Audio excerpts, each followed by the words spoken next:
you are here with the coach. Hope everyone is well. With me, as always, we have Shadowhammer, Liam himself, the former villain. How are you today, sir?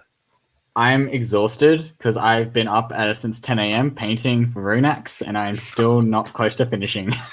Why? Been up since 10 a.m. Yeah, 10 a.m. Guys, that is early for me. I don't get up till like 1 o'clock in the afternoon. Please let me be. That is early for me. What a privileged life you lead, Liam. Liam. What? No, it's not privilege. It's just how my job works out. I work late at night. So yeah. This is why young people can't have houses. You're the reason. I don't buy avocado on toast, so I don't understand how that's involved to me. But yeah, I love it. I love it. It's like literally seconds into the show, and we're already giving Liam absolute grief. I am good. I am painting up Runax. I'm sure we'll talk about it later. But life is settling now after Sydney GT. I'm happy. It's like, yes, another 12 months until my next tournament, so I don't have to worry. But don't want to talk about myself. I want to talk about my two guests. What's going to be awesome is they're both called Matt. One is superior than other. I'll let you guys decide in the chat which one is the superior one. But a man who may need no introduction. He won CanCon. He won Sydney Slaughter, I think. He didn't win Sydney GT, but he got very close. Almost. He almost did. Not. I don't read far scenarios. Wasn't far off. We have Matt Campbell, the blade of corn himself. How are you, sir? I'm good. I have read all of the General's Handbook scenarios now, so I am ready for Masters. Beautiful. We're going to talk all about that. How was that introduction, by the way? It's not like it's changed I think it's been since the first General's Handbook, hasn't it? Knife to the Heart? No, Knife to the Heart word changed. It's because now you can win it at the bottom of the second turn.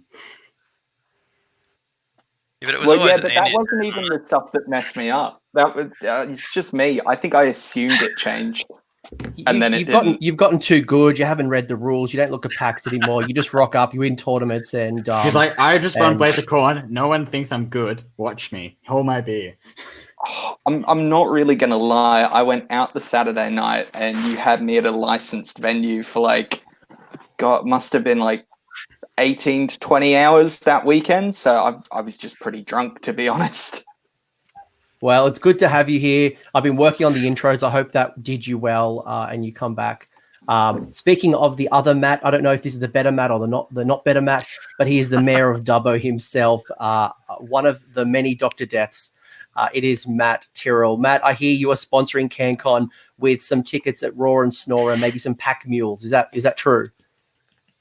I've been thinking about it, but I don't think we've got any money left in after I got paid, so sort of a bit low on budget. We're buying water in at the moment. We've got water, drinking from water bottles. We're in drought. We've got no money. Oh, well. And half the budget goes to me, so it's sort of a bit hard. Well, let's forget doing the GoFundMe for Rob Symes. Let's do let's get a GoFundMe for yourself. Yeah, not necessary. He's a Hollywood actor now. That's true. You did some acting recently. You were. I think you should tell the story. I think it's a really good one. So, my wife dressed up the other day to go to an audition for a local TV ad. Took the kids down, and I got home from work.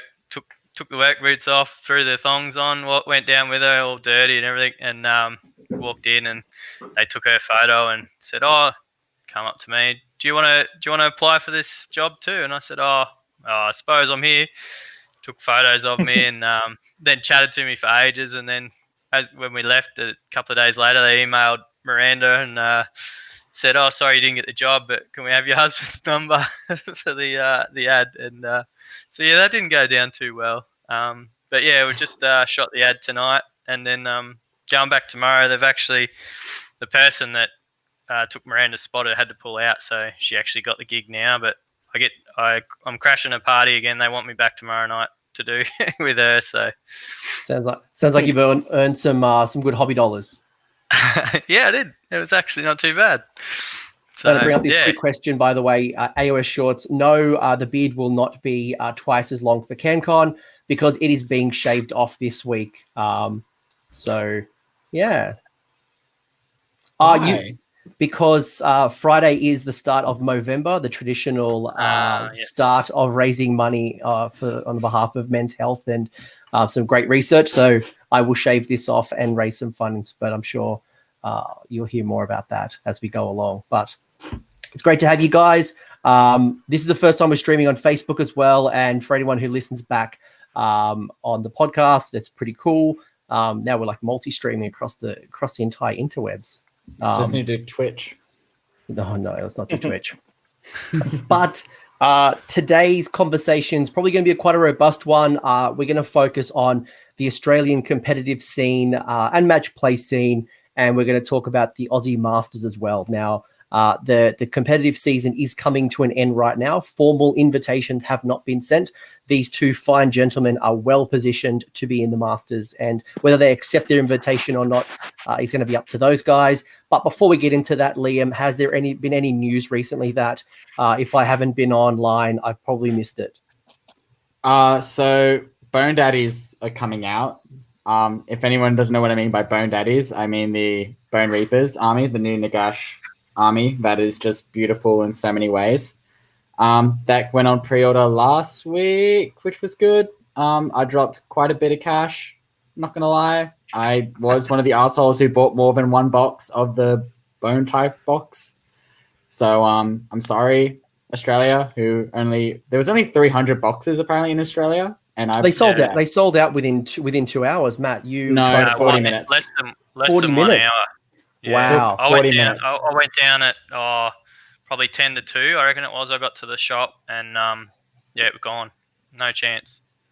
So yeah, they only went on sale at 1 because we're daylight savings. 40 minutes, 50 minutes, they're gone. So I think, and even since then, they've sold out on the ogre dice and stuff as well now. So I think most of it's pretty much gone. Yeah, so I bought 2 boxes, and then after Runax, I probably have to order the rest that I need for CanCon. I've already written, I think, 15 lists for my CanCon army, so that's going to be fun to pick which one to use. 15? I think you only sent me 14. Yeah, I wrote another one literally about 10 minutes ago. So, so pretty much, that's pretty much Bone Daddies. And also we got the new Ogre book coming out as well. And but like, do we really need to talk about ogres? But yeah, I think Matt Campbell wants to talk ogres. So what are you excited about? Hashtag I'm excited for all of it. It's a whole book on I'm excited for fat lads eating all of the Bone Daddies out. Eating them out. Okay, that's cool. Hey. This is an attempt to be a PG show. Is it? No, it's not. Okay, thank God. No, it's not. Jesus, I thought I'd ruined everything. No. All right. I'm very excited for the fat lads. I've got a lot of the Ride Beast Claw Raider variety, but I'm more than happy with the new Ogre Bulls looking as good as they look to expand that collection out. Yeah, I've had a quick skim. I think that it's a really cool army. Like all the rules that they've written for them actually suit the theme. Are they deadly as ever? I think they're more deadly, to be honest. Even deadlier than ever. Pretty much a +1 to hit army wide. It's pretty good. I really like the big cannon thing. Yeah, but the cannon thing's shit. It always has been. I do like the way that deadly as ever. No, it's lost its reroll. You can't even reroll a hit roll anymore. You guys it got another profile though, which is not too bad, but yeah, I still think it's not worth taking. But yeah, I'm pretty excited for ogres. They were when I very first started Warhammer, which was only about 5 years ago now, just before AoS. Ogres were my very first army, so they're dear to my heart.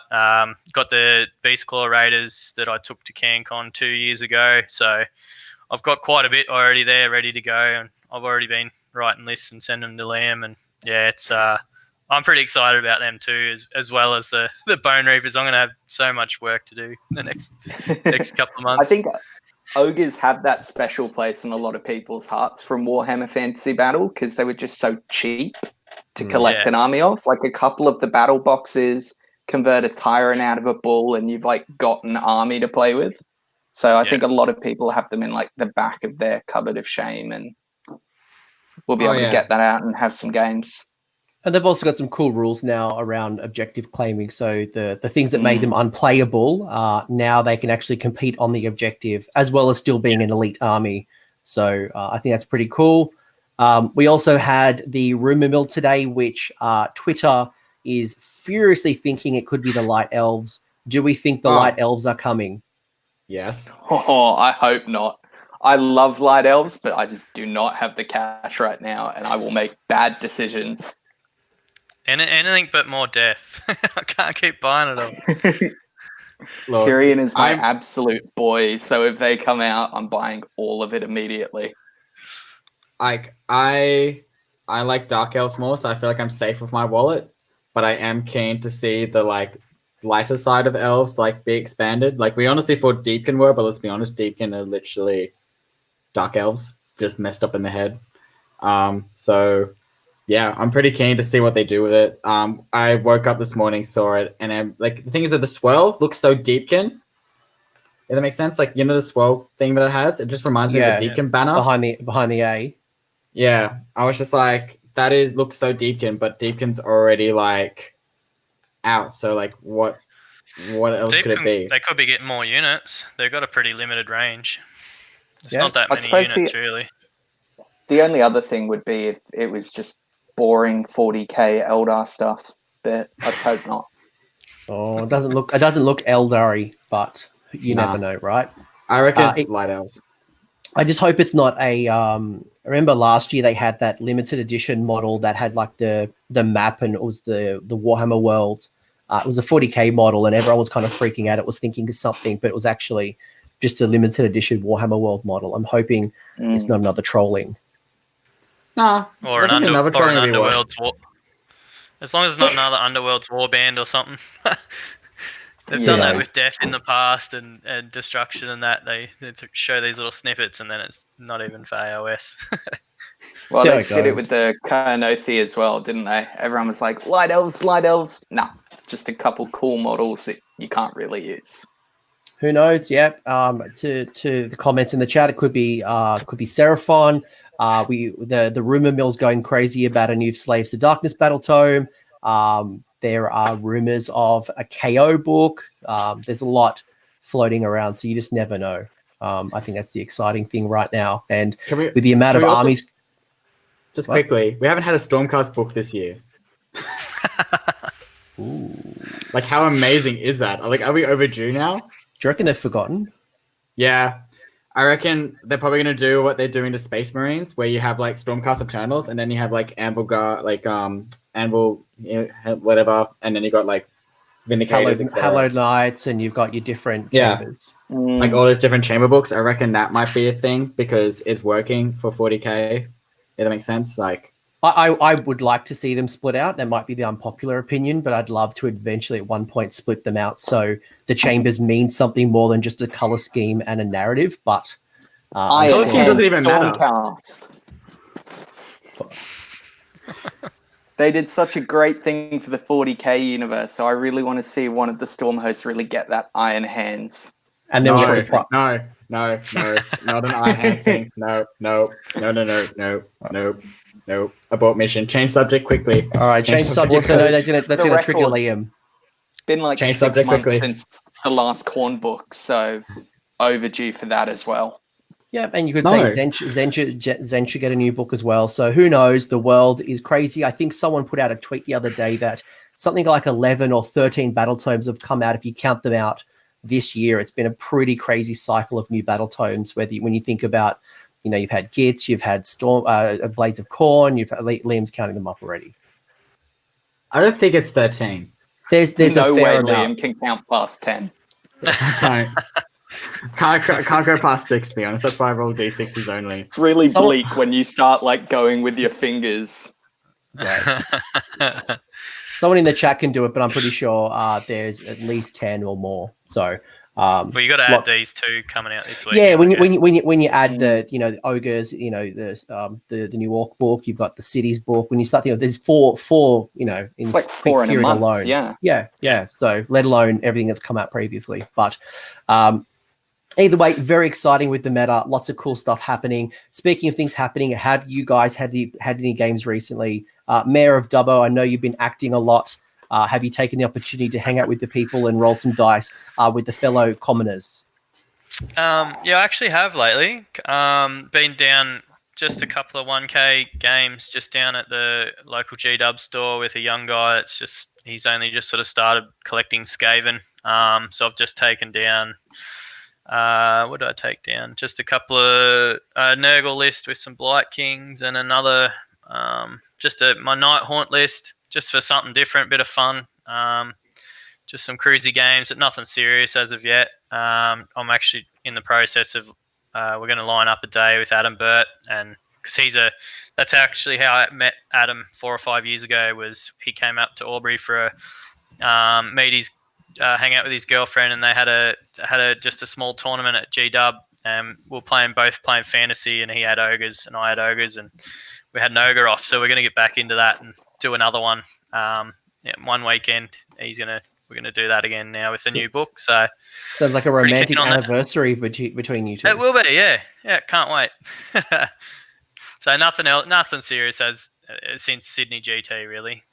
Which is fair. It was literally only 2 weeks ago that you played 5 2,500 point battles. That really burnt me out. That Saturday night, I was wrecked. Yeah.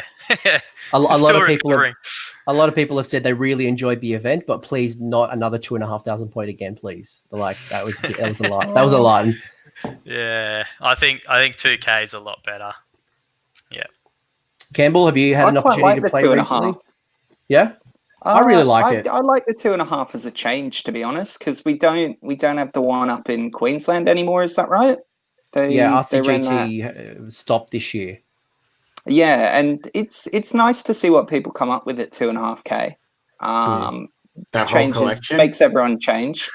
Yeah, I think it's worth weighing up, but yeah, 2.5K works probably better in terms of keeping the tournament compact and stuff. But yeah. So one idea that I've got for next year is potentially a 2,000 point game or tournament, but people will have 2 lists with a 500 point difference. So it's the same allegiance, same army, but you essentially have 1,500 points and then 2 detachments of 500 that you can interchange freely. So is that similar to the first CanCon where we had? No, because first CanCon was two complete separate lists, so there was no restriction. So it still keeps you. That. Yeah. I kept within the same allegiance and kind of just tweaked it, but I think for someone could go in with Slanesh and Daughters of Cain or like some other army. They could have 2 completely separate armies, and while it could be fun. To remember rules, slow playing, trying to choose which army, a lot of models. So, and I've seen NashCon run it well, and I think it was recently a Sweden event ran something like that Charles Black kind of tagged me in. So, so would you have to bring another 500 points, or could you just bring a 2K list and stick with it? Yeah. It's just a sideboard mission. If you want to bring, a different version of your army, it's just an idea that I'm playing. If you want some mercenary cannons or something for one game. Yeah, you want to bring out a super tanky hero, whatever, but just something fun, something different. A slight spin on the 2,000 point match play battle. Even just something simple like if I'm running, say, ogres, I have an all Beast Claw Raiders book, but if I need loads of chaff, I could take out a big Stonehorn or something and chuck in couple big units of Noblars or something like that. Yeah. Something like that. Yeah, that's cool. That's like a simplified version of. I know a lot of, especially the UK tournaments, were playing with sideboards early on. Yeah. But just you don't have to do all the math every game. Just makes it a bit more simple. it gives people a bit of versatility that don't have a summoning pool. So it's a little bit different, but we'll see how it goes. I've got 12 months to think about it. Liam, cool. you had a game recently? Played a couple for Runax. They were fun. And yeah, played Chris Welfare with his Seraphon, and Chameleon's Geeks are OP. They are so OP, like ridiculous. And then I had another game with Chris Hallett, who was like a TO support and stuff, getting and practicing of Def. And yeah, lost both games, which was refreshing. And You've lost your touch. A lot. Nah, like I think I was just getting. It's like, I also played Ash McEwen and I won that one. But like I think I learned to stop getting into a habit of just like putting my bows and Durthu on the side into deep strike kind of thing. Like, as much as it's like nice to have to make, since they're so slow, to like be like, cool, now you're there. Like with my game against Chris, he zoned me out so much where I just couldn't do it, and also 20 skinks is stupid, but oh well. And then with Chris, it was Prince Vordry survived, I think, over 40 over 40 shots of shooting and just wouldn't die. And he just kept healing. I was like, this sucks. But yeah. And also, what was it? His like Blood Knights came in, and I had a unit of 6 Cone of Hunters, and only 1 Cone of Hunter survived with 1 wound left. And I was like, sick one. That's cool. But yeah, so Blood Knights are great still. Like they should stay where they are.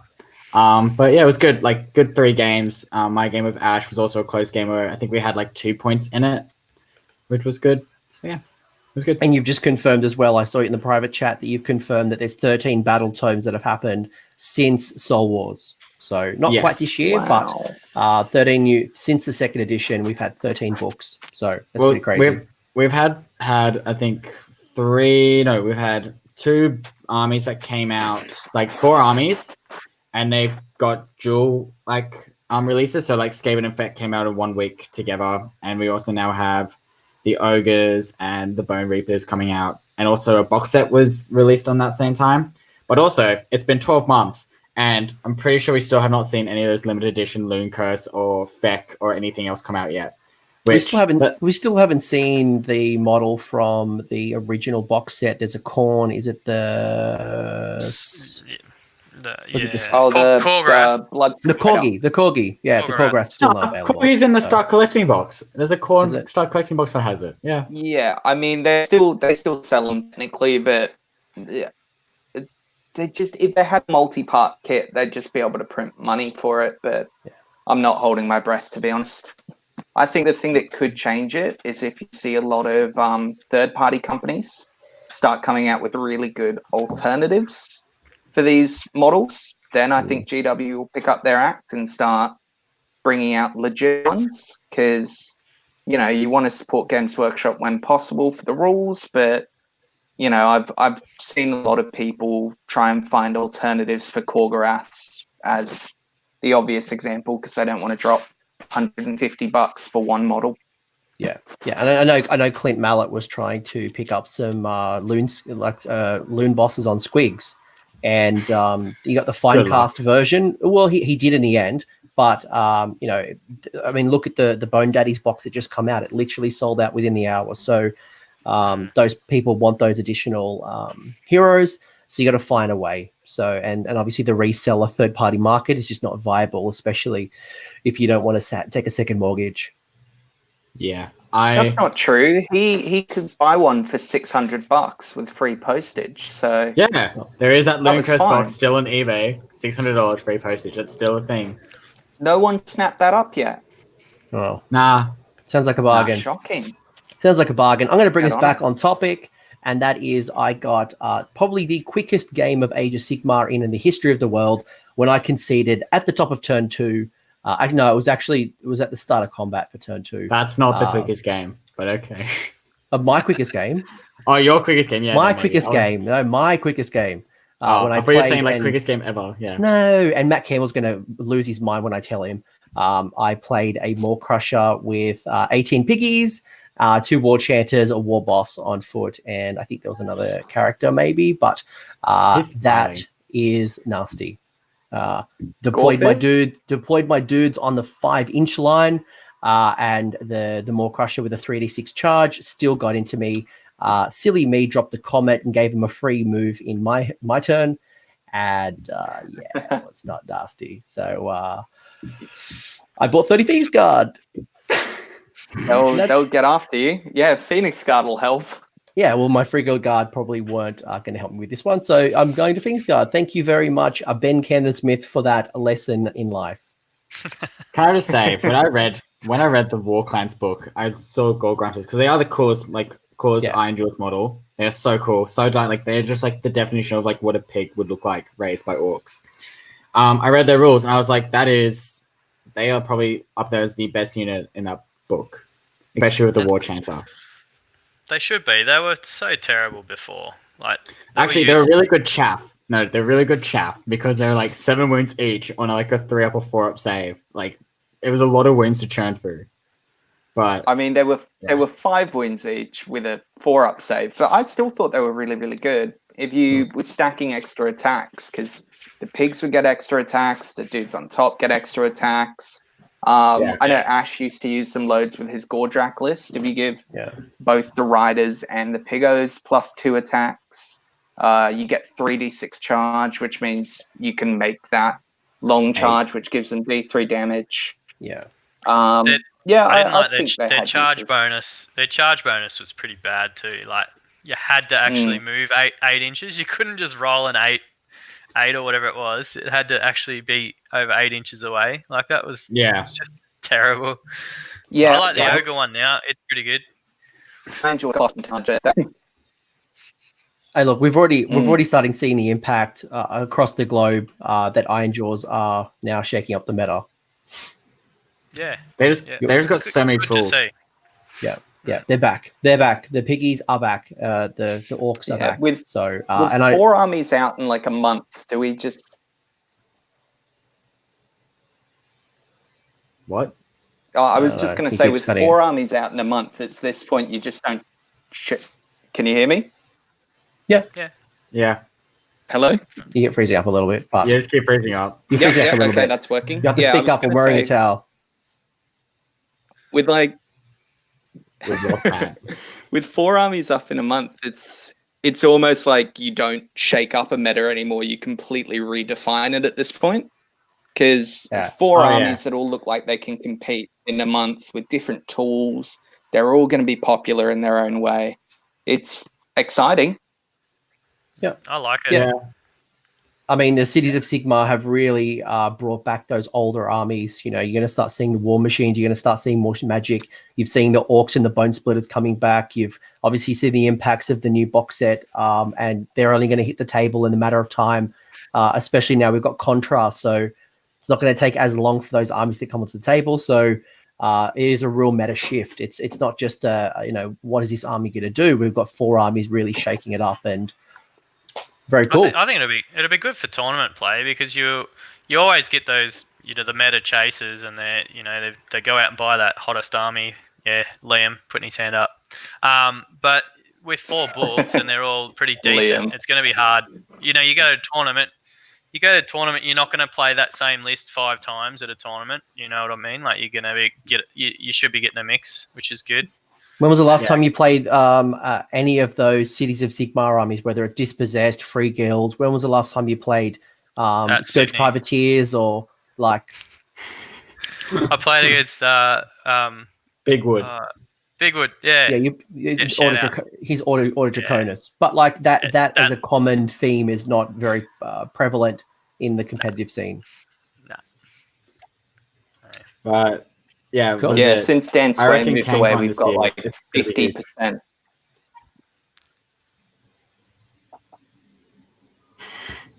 Yeah, CanCon's like good timing away. Am I glitching again or? You are glitching a little bit. Yeah, it's so entertaining though. That's right. We didn't pretend that you're like, Matt Campbell's so insightful.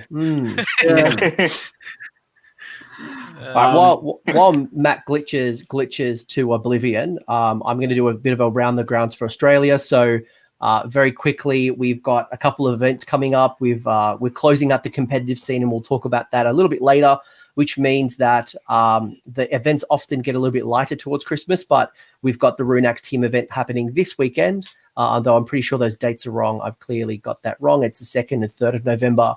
We've also got a Newcastle event coming up, the Castle Assault. The Masters will take place at the start of December or the 30th of November. HeroCon is up in Brisbane, and then we have the 240-player Massacre. That is a call to glory. So I'm excited. I think there's a lot of people building up new armies. On top of that, there's been a whole bunch of fresh content drop from the Heralds of War, Mortally Wounded. Liam, get your act together and put out another bat rep. Quick shout out to a shameless plug. Doom and Darkness putting out the Unlocking Cities of Sigmar series, which included myself, Christian Ware, and Tom Lyons from Warhammer Weekly. So we talked about 2 lists each that we built.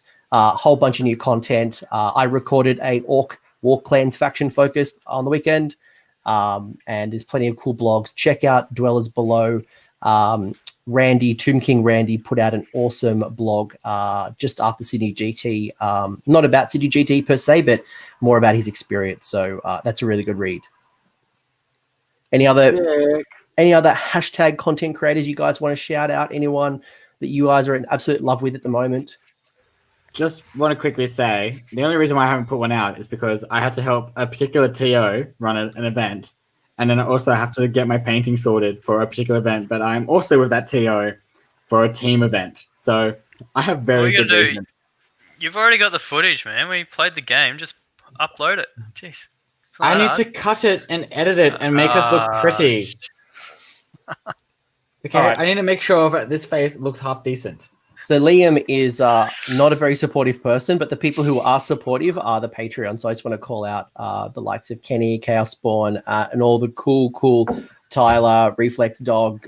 There's so many cool Patreons. I do appreciate your support, unlike Liam, who just whinges about it every opportunity that he gets. So much appreciated. That was a nice segue, wasn't it? Completely unplanned. I'm getting good at this. I'm so pissed off right now. So slick. Hashtag triggered. All right. So triggered. We've done the round the grounds. We've talked about games. Should we get into the real topic, the thing that people are here to listen to? Nah, I'm good. Can we talk about Bone Daddies again? All right, I'm muting Liam. So I mentioned earlier, we're at the top of where I mentioned earlier that the show today is about the Australian match play community and our annual Masters event. Not only that, we've got Dwellers Below have just got a new episode. Duke, yes, Notorious definitely have put out a podcast, but it is about fresh Aussie content, unless they want to claim that they're Australian. But they traveled all the way. Shout out! Can I just finish? Shout out to the Notorious crew. They are an awesome set of dudes. The Kiwis are essentially ours, much like the Pavlova and Russell Crowe. They are essentially Aussie. So, shout out to the Dwellers and Notorious. Have you guys finished? Yeah, I'm done. Cool. Now going back to the topic. So the topic is about Australian match play. We're talking about the community. We're talking about our annual Masters event. And the reason we're talking about this and now and why I've got the mats of the world is that we are coming to the end of our competitive season. So traditionally, our competitive season starts on the 1st of November and it runs up until the 31st of October. So we run an annual calendar and a lot of events happen throughout the year. Within that calendar, we combined all of the results into something called the match play rankings, or the ranking masters. And there's an invitational that happens at the end of the year where 16 of our very best Australian players come together to battle it out to be the master. And for 2 years now, 2017 and 2018, that's been won consecutively by Dave Kerr. However, in about a month's time, we'll be having the third of Age of Sigmar Masters. So that's a bit of the scene. I know we have a very unique scene. So I know overseas, the Americans have the ITC format. I know in the UK, they're influenced a little bit by the ETC. They've also got their own little thing like we do. And there are people out there who haven't been to a tournament, people who are looking to get more into tournaments and attending more, and they want to know, what's big and what's good. So I guess this is where Matt and also Liam is a very proficient tournament player. Hi. So you are. That's why you're here. So I'm going to start the questions. I'm going to throw this over to maybe Matt Campbell first. You are somebody who's been at the Masters twice. What is the Australian competitive scene? If you had to describe it to me, how would you describe it? It's a good question. I would describe it as probably better than it because geographically we are, I mean, in terms of numbers, obviously everyone's lovely, but it's a question we get asked loads in Australia by people in the UK and America, because it kind of doesn't make sense, because we've got such a massive country, something comparable to the US with like 1/10 of the people, and yet we still have these really big events. So above all, I would say that the tournament scene is really, people travel all over the country to support their mates when they host events and, to catch up with people. And I don't think they'd be doing that unless, they really enjoyed it and they had really strong bonds across those states, Yeah. And that's often a stigma that you hear about, is that the tournament scene is just about absolutely smashing and annihilating, and the most driest kind of scene, and people have this perception that we are going to just absolutely ruin your day, but actually it's often quite the opposite. Matt, what are your thoughts on the Australian competitive scene? What are your observations over the last couple of years? I think it's pretty cruisy. It sort of obviously gets a bit more tense when you're up in the top tables, but everyone's there to have fun. You're playing against lists all the time that are just different. You're not always against those competitive lists, and you always try and make those games as fun as you can for your opponent if you do have a competitive list, unless you're Liam, obviously. But always enjoyed the competitiveness. I've always been a competitive person, whether it be sport or whatever. So I enjoy the competitive side of it. But yeah, I don't know, the Australian community. I don't know what the rest of the world's like. So I haven't been to any of the other communities, but we're all, we all catch up after the games, and like even at Sydney GT, the Saturday night and even the Sunday night, drinking with the Notorious guys.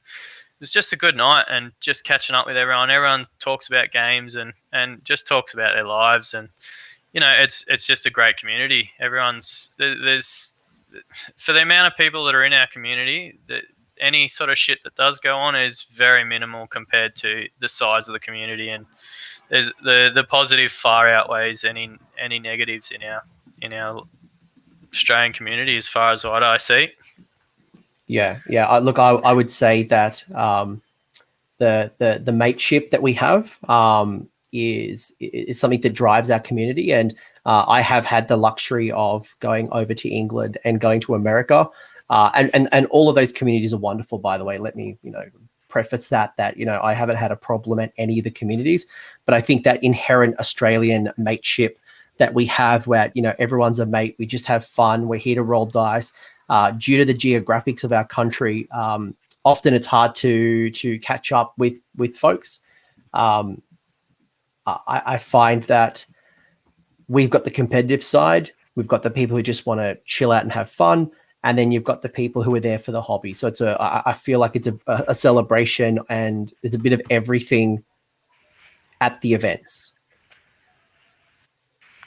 Yeah. Yeah, we've got whatever the hell Jed is as well. we had some special people like Jed as well, but I mean, most Liam, of our events have so many different awards though. Like, how many awards do we have at Sydney GT? Like 27. Like, we celebrated the clubs who performed the best as a group, which is cool. We had best painted, best cause army, even best online presence, influencer. We celebrated so many different aspects of the hobby. like, I'm not gonna lie, like hashtag content creator was like becoming like a trending joke like about 6 months ago at CanCon, I think it was, and then now we've actually like decided to make it as an award and being like, let's celebrate this cool thing that we've just decided to do. Thanks, Tristan.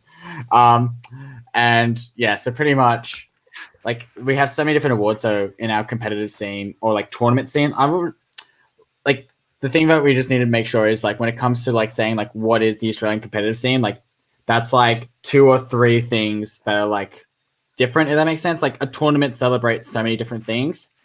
If that makes sense, like you celebrate the people who really love the hobby aspect and converting and stuff.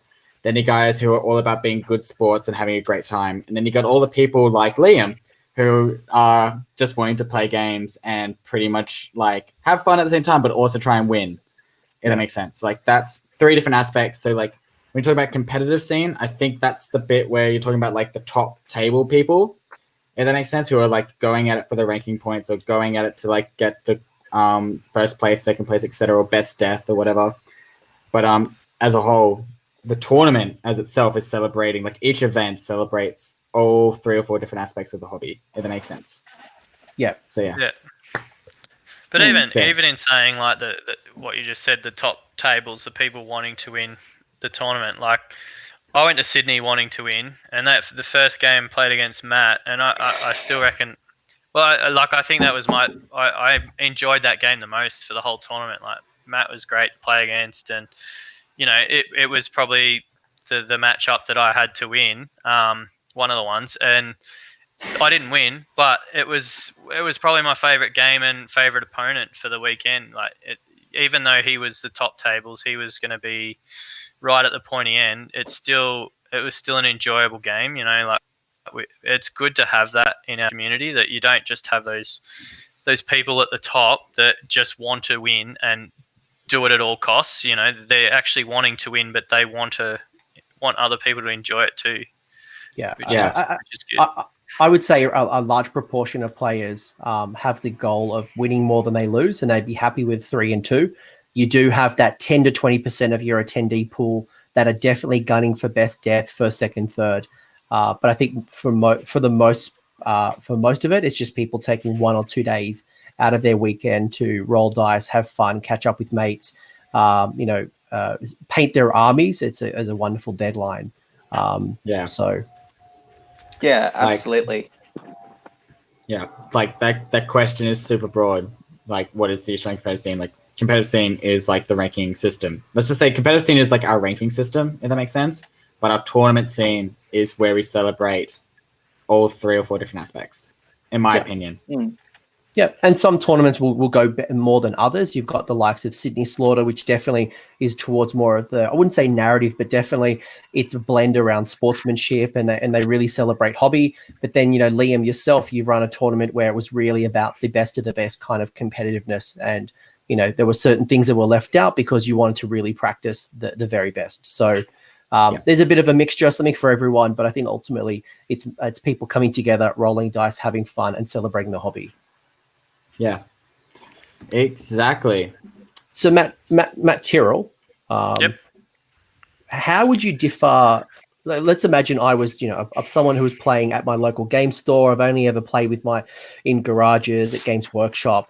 How different is a tournament or a match play event different than playing at my local game store, whether it's Games Workshop or a friendly local? Different for me, or different as on just the game in general? Just like, imagine I've never been to a tournament. Like, what are some of the things you would notice that were different? Oh, okay. Yeah, right.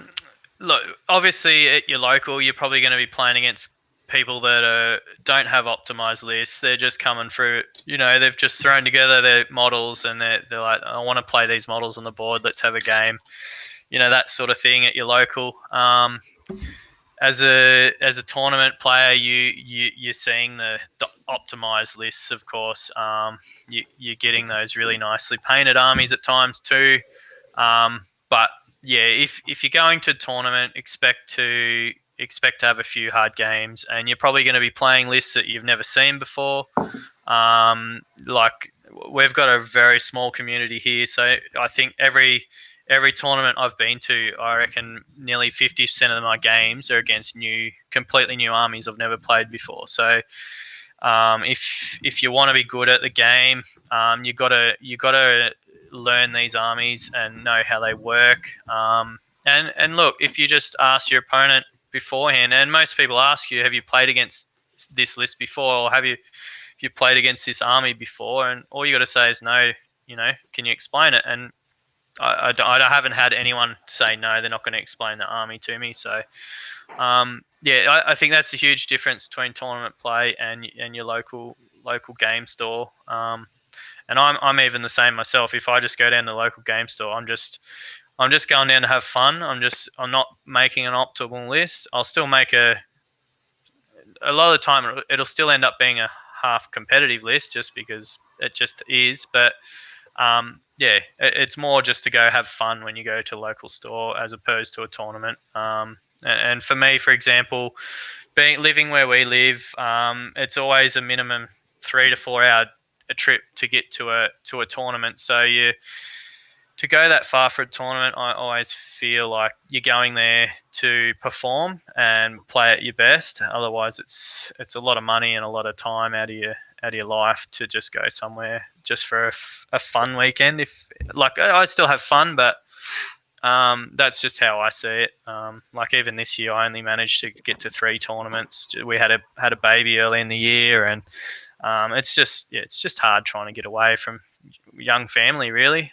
So you got to try and make the most of it when you do get to the tournaments and perform your best. So that's sort of how I see the difference between your local store and your tournament games. Big fan of the phrase "trying to get away from your young family." By the way, Yeah, makes it sound like a prison break. It kind of is, yeah. Magro, I know what I'm talking about.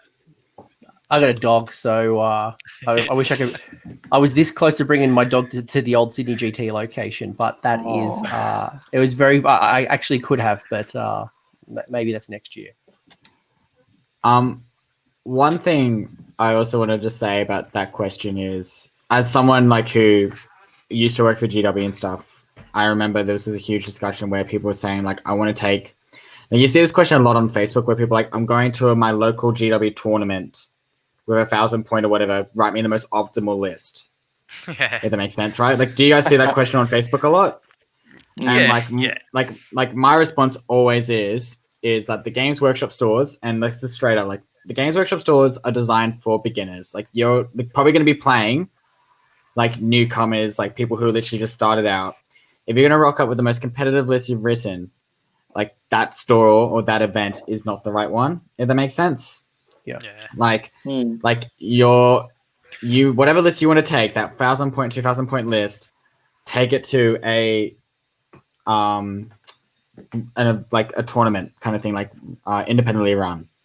If that makes sense. Or find a local mate that wants to. Or a local mate. Because I'm telling you right now, like there is a 50-50 chance, right? You'll go down to that local event and you'll probably play like 3 new people, and those 3 new people you'll never see again. Yeah, I've seen too many people leave the hobby because they got their ass handed to them in a casual environment, and they just had such a bad time they don't come back. Now, obviously, we're not talking at a tournament. We're talking about a local game store that might have like a one-dayer with three games in a row kind of thing. Maybe it's like $20 store credit kind of up for grabs. So yeah, the stakes are not high.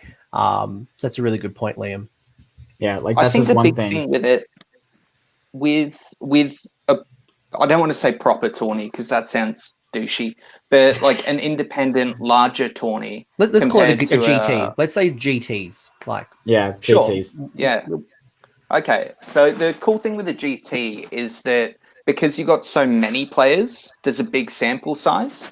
So the chance of finding someone who is just like you when it comes to their hobby is so much better. And the great thing about Swiss system, that's the term for as you go through the tournament, guys with loads of wins will play guys with loads of wins. Guys who have lost all of their games will play guys who have lost all their games. It means that sooner rather than later, you're going to be playing at your level, which just means that it's, you know, whether that's top of the table, it is more enjoyable playing someone who's, you know, right up there in terms of power if you are as well, than just smashing someone off in half an hour.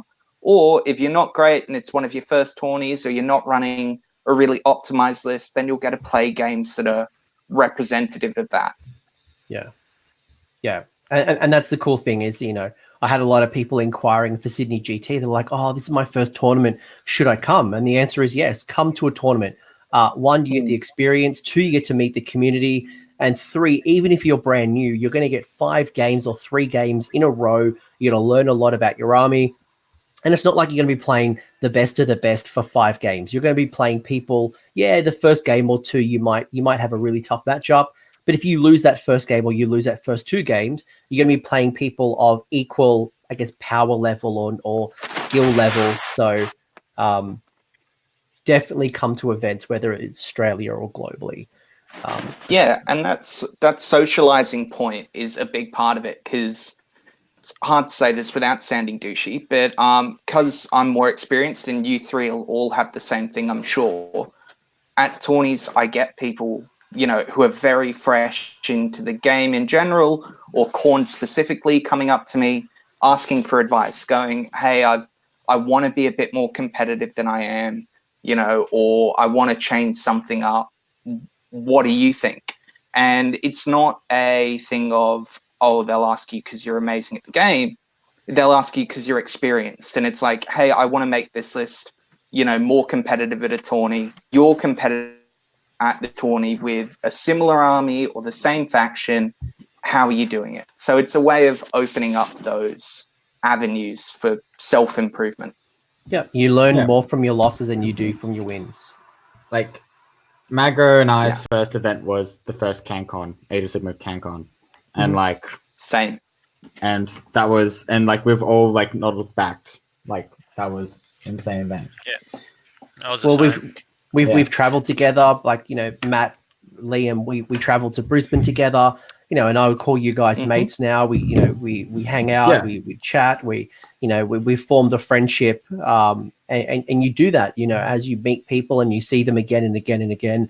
You know, you connect on Facebook, you follow them on Twitter, whatever that might be, but, you know, you find that, you know, you start building friendships. So while that first or second one might be awkward, you might not know as many people, you really do get to know the community, and that's the beautiful part of this hobby, because the community is behind you 365 days in a year, while those tournaments are, you know, every quarter, every 6 months, every 3 months, depending on where you are. Yeah. Now, speaking about time and dates and stuff, next question is, why do you guys give up your weekends to attend a Warhammer event? Matt Campbell.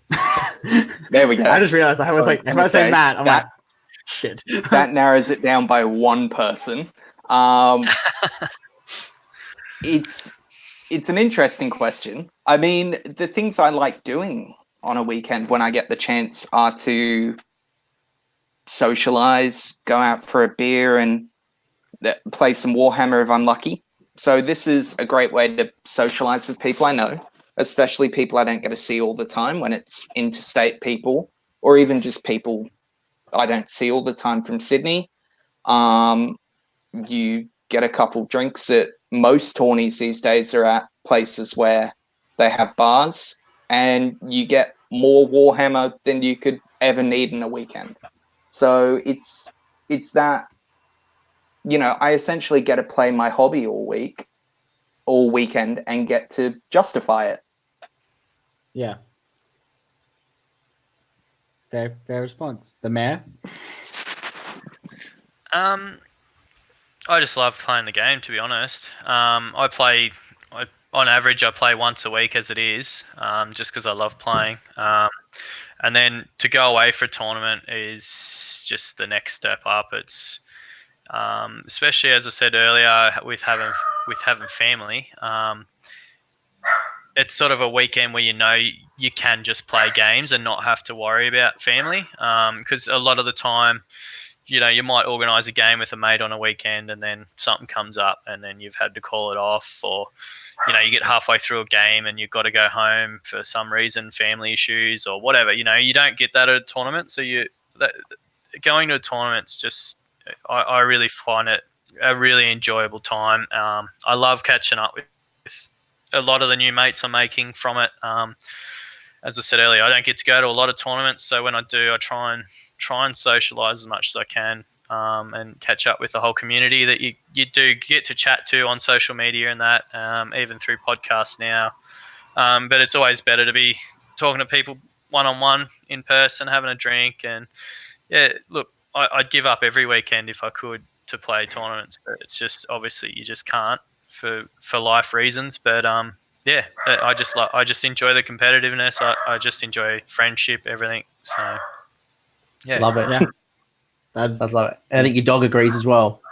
Yeah, He's like, Matt, piss off. Matt, piss off. I want you to get another tournament. Wishes he could leave and play every weekend. That is another hammer blow to that young family he was telling us about. Yeah. He's just like the movie star celebrityness is coming out from the mayor. Too big time for it now. I'm going to ask a listener question, and this comes from Doug, aka 2+ Tough. And on Twitter, he asked, what is the level of hobby down under? So I know he went to Nova recently, which is an American event, and he was blown away not just about the competitive nature of the players, but also the amount of work that's gone into their armies, their display boards, their basing. How would you describe the level of hobby within the Australian community? Mayor first. Look, I think Clint back in the first that first CanCon tournament really set the bar high for the Australian tournament scene with painting and level of hobby. Like just the fact that he actually had to take models off a couple for a game, and people just saw that and went, wow, we actually need to step up our game. We need to paint our models, etc. So yeah, I think we're probably not at Golden Demon standard style hobby, but there is some very, very nice painted models, painted armies in the scene, and when you get to play against those armies, like I did at Border Wars, I got to play against Andrew Bigwood, and he actually won the painting award at Albury, and his army looked amazing on the table. It's just getting to play against those sort of armies. It's really nice to look at. But yeah, look, I think our level of hobby is, as an average, I think it's probably above average worldwide. Only because of our standards have to be at that average to get points in tournaments, and to even get our models on the board. So I think our level is, I'd say, above average. I wouldn't say it's, as I said, it's not Golden Demon standard across the board, but there is a lot of nice hobby painted armies and conversions, etc. But yeah, I think it's pretty high, to be honest.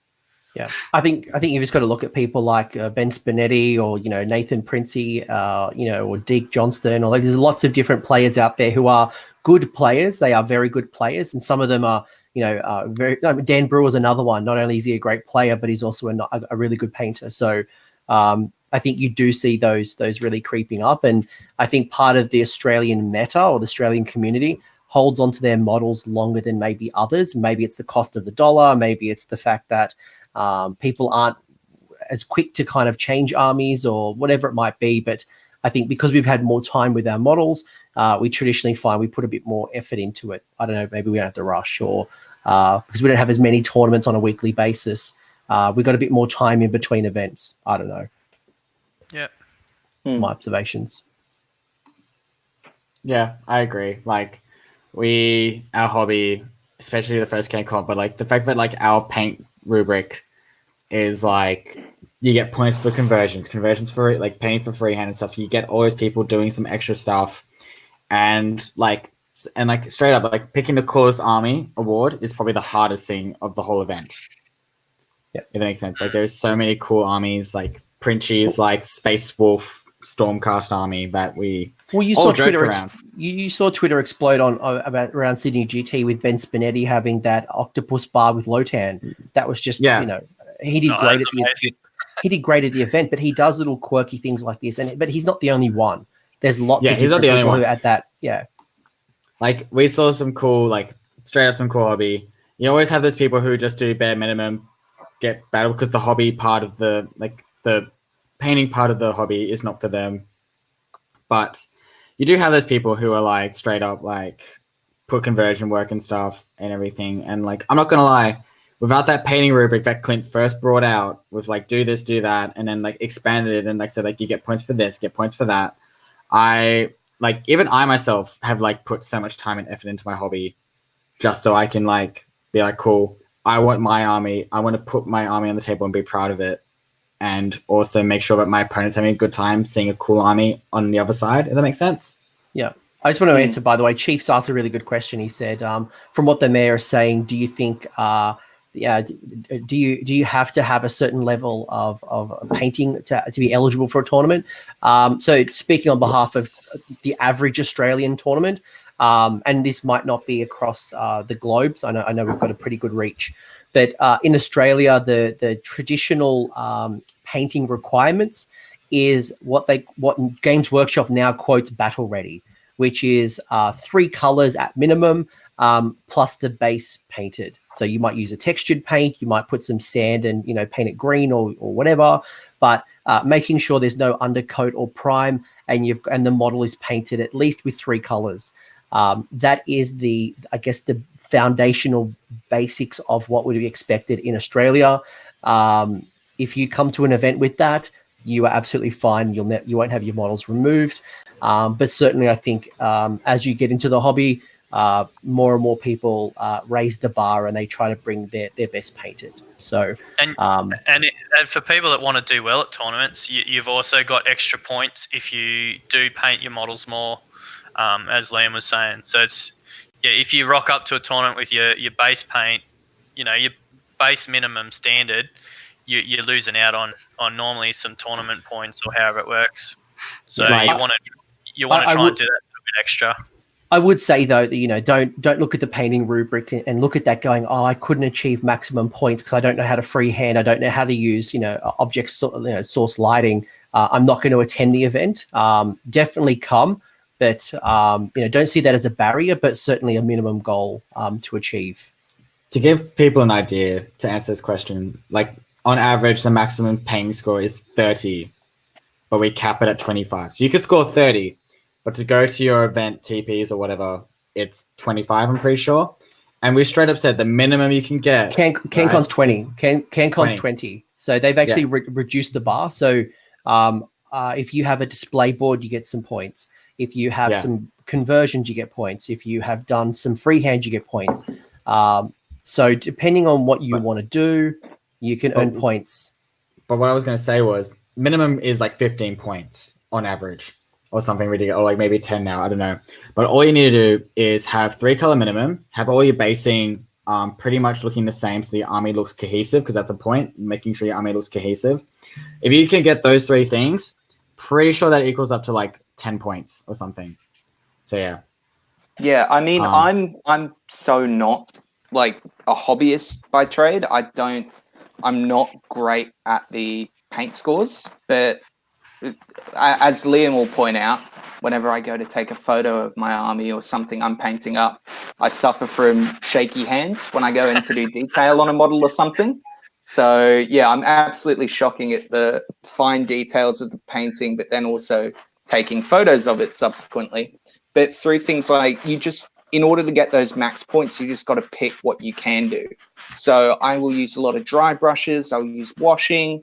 Contrast paints are great for people who aren't great at the details. So you can get them to a really good standard. And then once you start chucking in things like conversions throughout the army, basic freehand is pretty achievable. I'm not going through and painting up dwarven ruins and, high elf riding and stuff. But even something like a dodgy sigil of corn or something like that, chuck in a display board, head down to your somewhere, pick up a small whiteboard, put your basing stuff on it, and you've got a decent display board there for your army, you know, it's there to encourage you to engage in parts of your hobby that you otherwise wouldn't. And my thing with my army has always been, I'm not going out for Golden Demon Awards, but I always want my army to play its part aesthetically.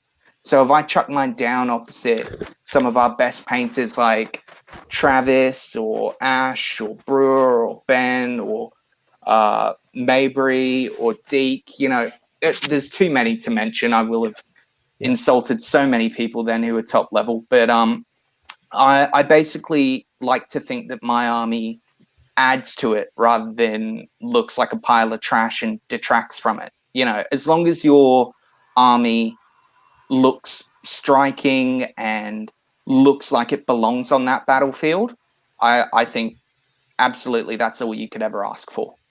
The easiest way to learn more about this, so if you've never been to a tournament, what happens is a tournament organizer like myself would put together this document called a player's pack, where they'll illustrate a whole bunch of expectations or things that you can expect from the event, and it might be the missions that you're going to play. It's going to be how your army would be judged for painting. And to Joel McGrath's point, who mentioned earlier, who has his opinion on where paint scores land. Some tournaments might say, look, you don't get points for painting, but it's an expectation, while some others may incentivize it. So they'll tell you how you can win the event and how you can earn your points, whether it's submitting your army on time, your list, or whether it's the amount of best opponent votes you get. That tournament organizer will illustrate one that's different. And that's probably a really good point to call out is in 40K in America, for example, you do get these communities that are based around what's called the ETC, which is I guess an organization and a format that everyone follows. It's I wouldn't say a strict guideline, but certainly a framework.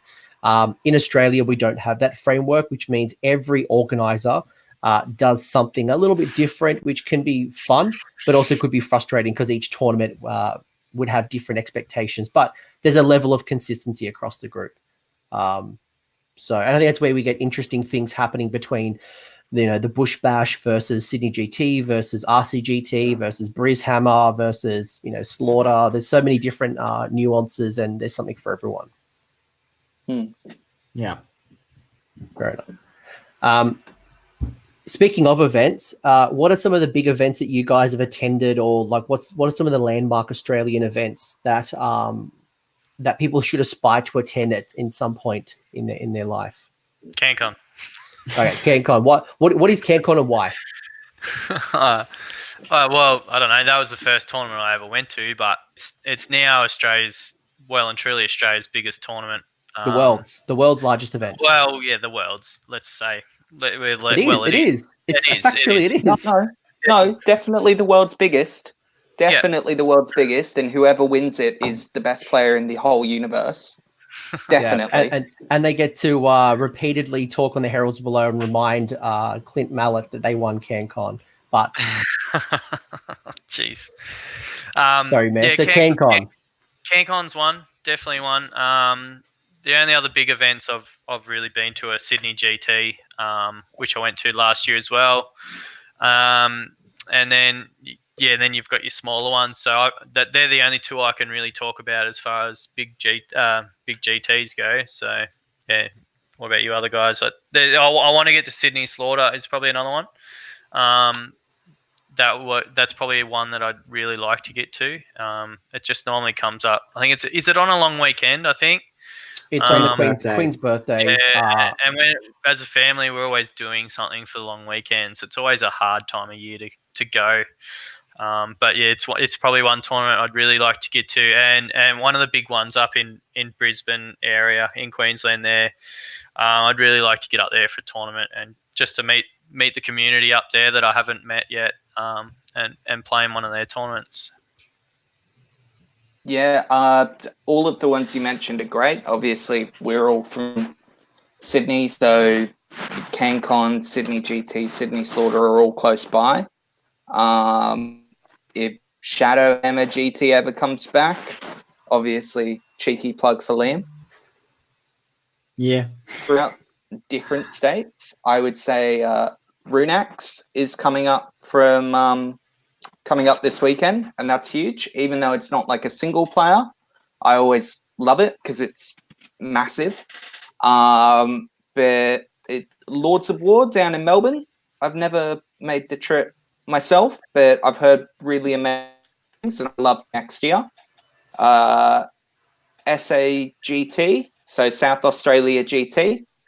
I think Doom looks after that one, doesn't he? That's Doom and Darkness's event. That's one I want. Yep. For sure. And then I just know Queensland is like ridiculous for it. They seem to have one every other weekend.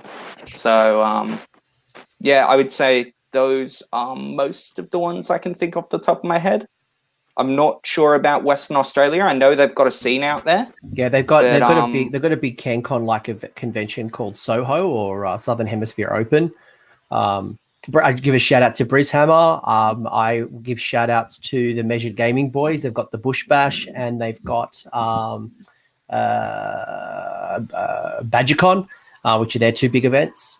There's a whole bunch of. I think Brishammer. I don't know if I mentioned Brishammer. Liam.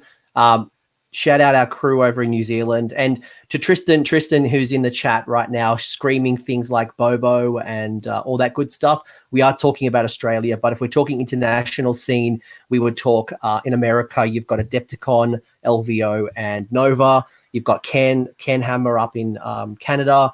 You've got Bobo. You've got Blood and Glory, which is on this weekend. You've got what's it called? I've forgotten the formerly the biggest one. I've just had a mind blank. But Liam, talk us about.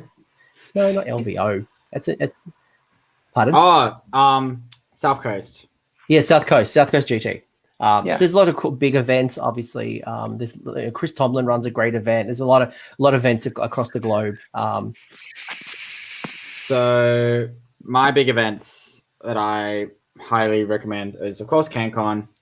I have to say that the two events that have been a highlight for me for, like, let's say competitiveness and stuff was Lords of War by the Dwellers.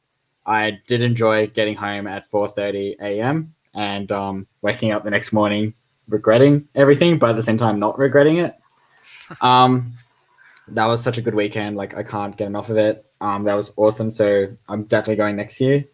And then I got can I say that we got like Notorious GT from New Zealand? Like, even though that was what I was trying to refer to. Is you went to Notorious GT, so they're a New Zealand Notorious friend. GT. They are so good, and the fact that I know that I could stay, and as well as Hayden and Clint, who also went as Aussies, that was awesome fun. And the fact that we've recruited, I think, over 12 Clan Filth members going to that event next year already. At the moment, like, there is like 10 or 12 people deciding to turn up.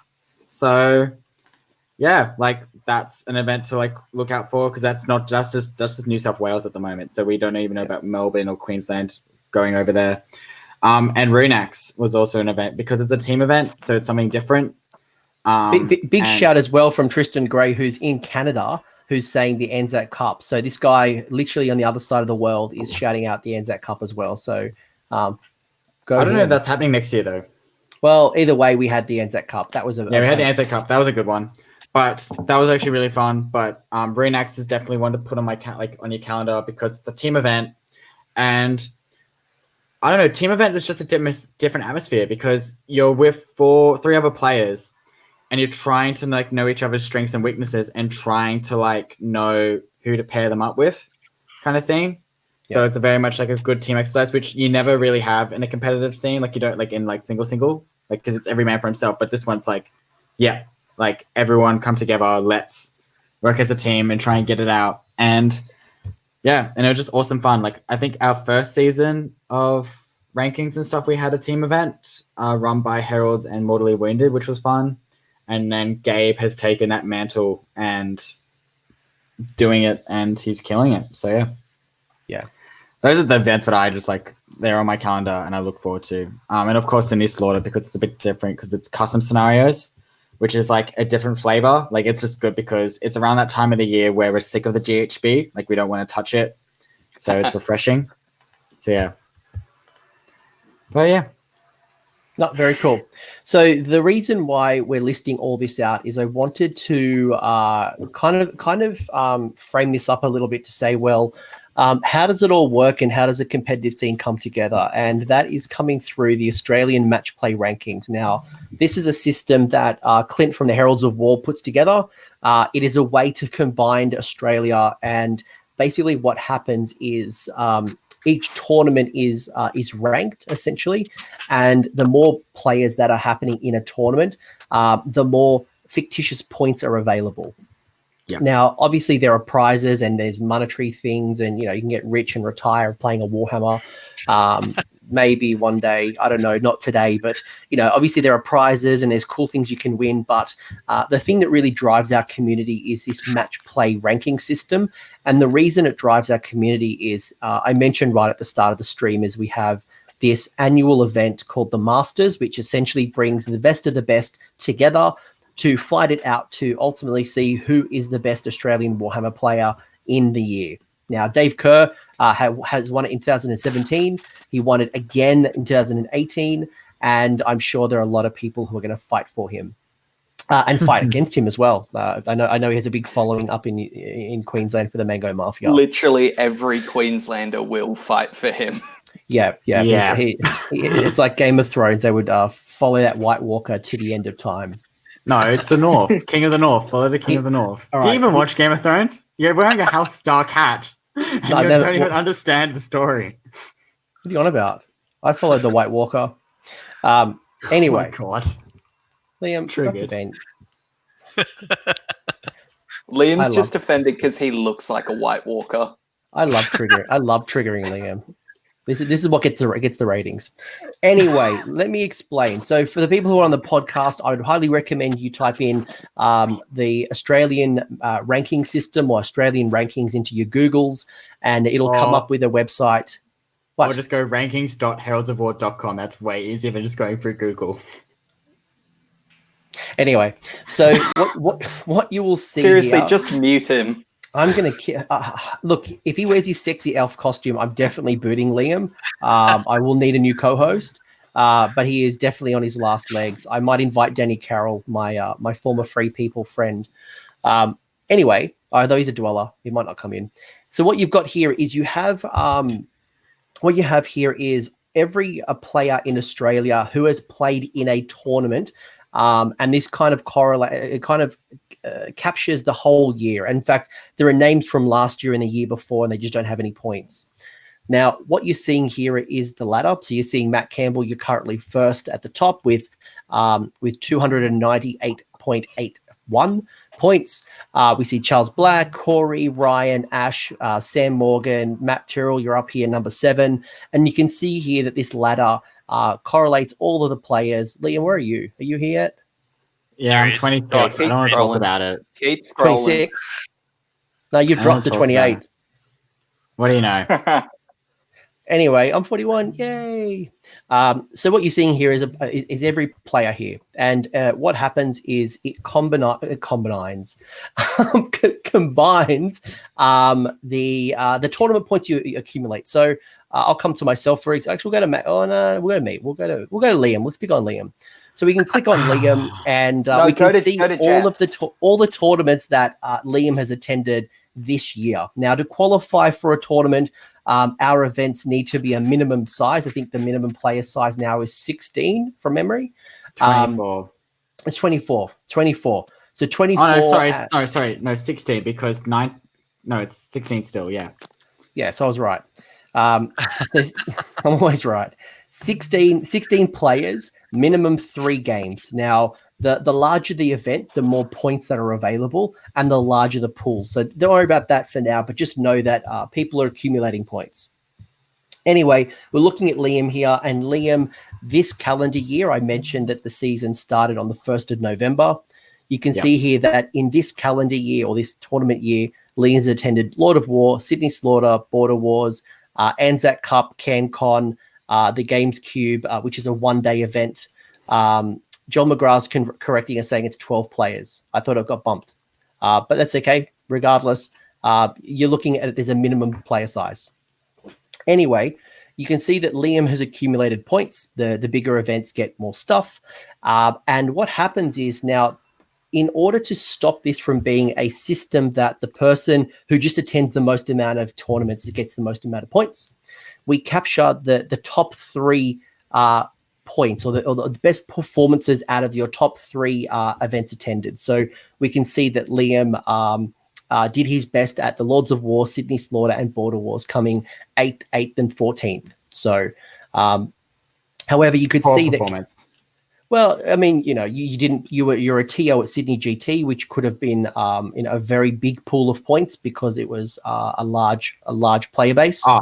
I don't mind. I wasn't going for Masters this year, but I'm just more triggered that the 14th one, I'm pretty sure I lost by 1 point, which bumped me down to 14th. But I'm just triggered. I'm just explaining. So it's fine. He doesn't even care. Whatever. Move on.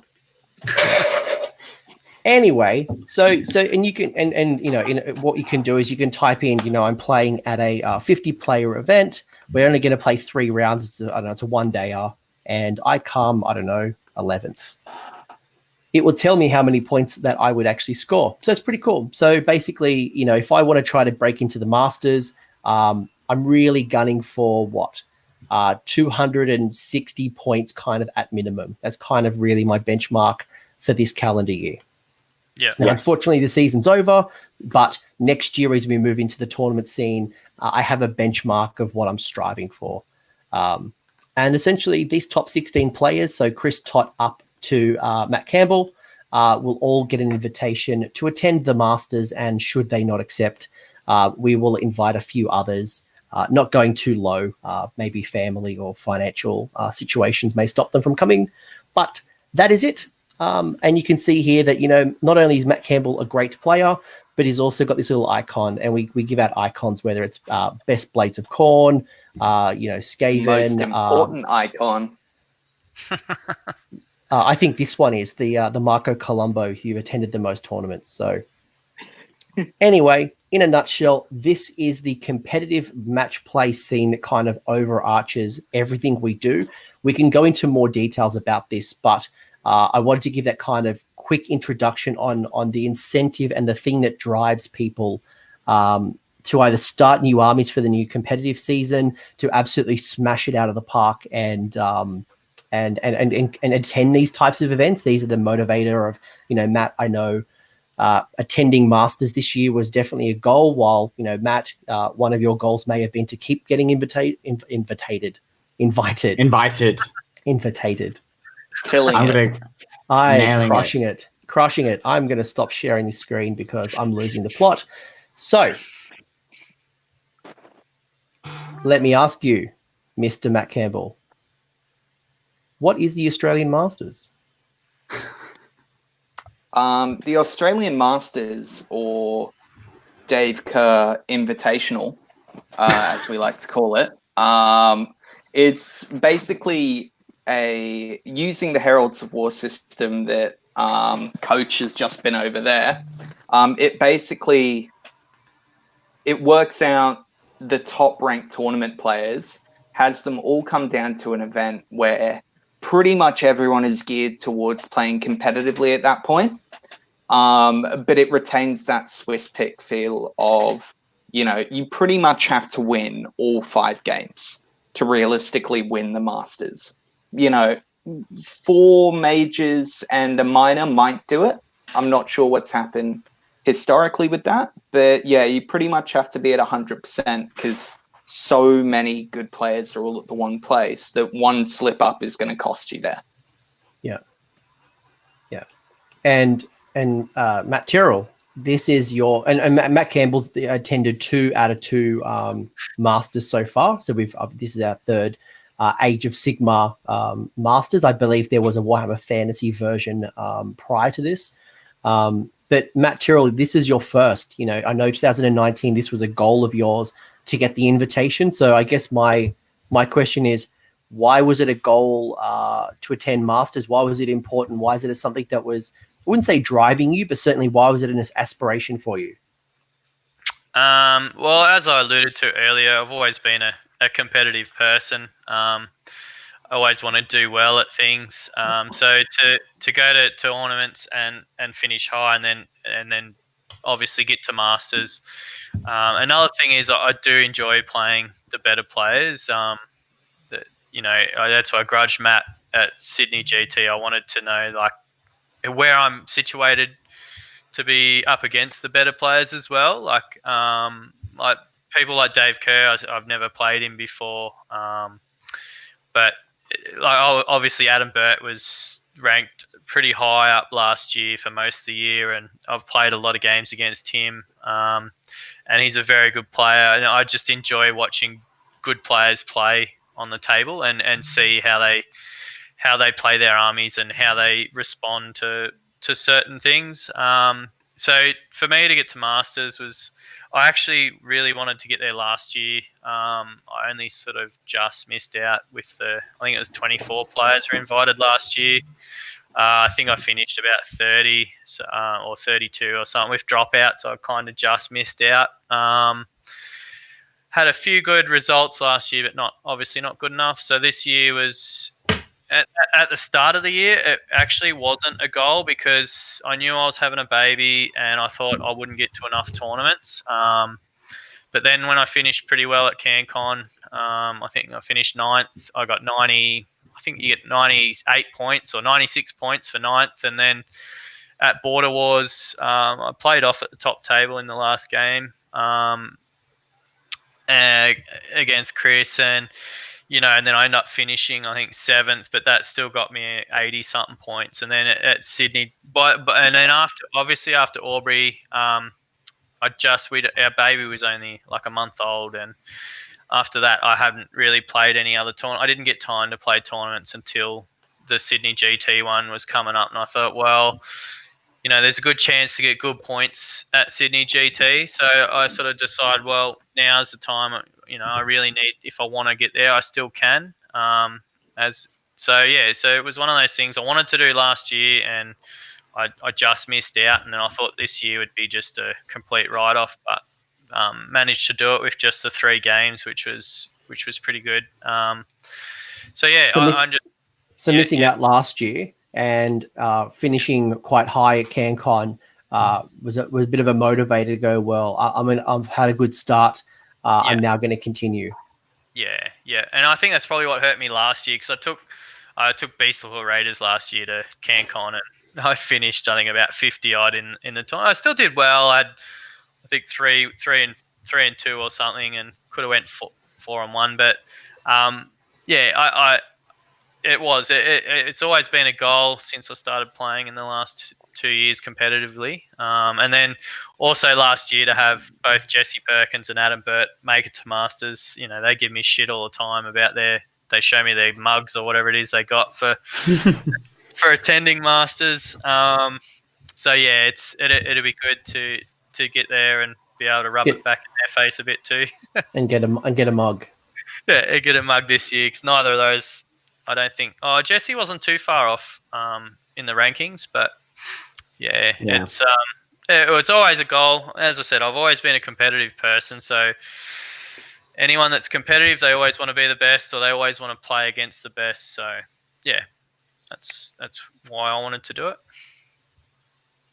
Solid. Yeah. So Campbell, this is your 3rd invite. What is it like getting an invite from Clint? Well, obviously, it's always like a really nice thing to get, because it's kind of affirming if you're a competitive player. Obviously, Masters is where you want to end up. On a personal level, Clint has a really nice persona outwardly, but as soon as he's in your DMs, he's actually a very aggressive guy. He kind of tells you you're going to Masters, a lot of yelling, a lot of passive aggressiveness.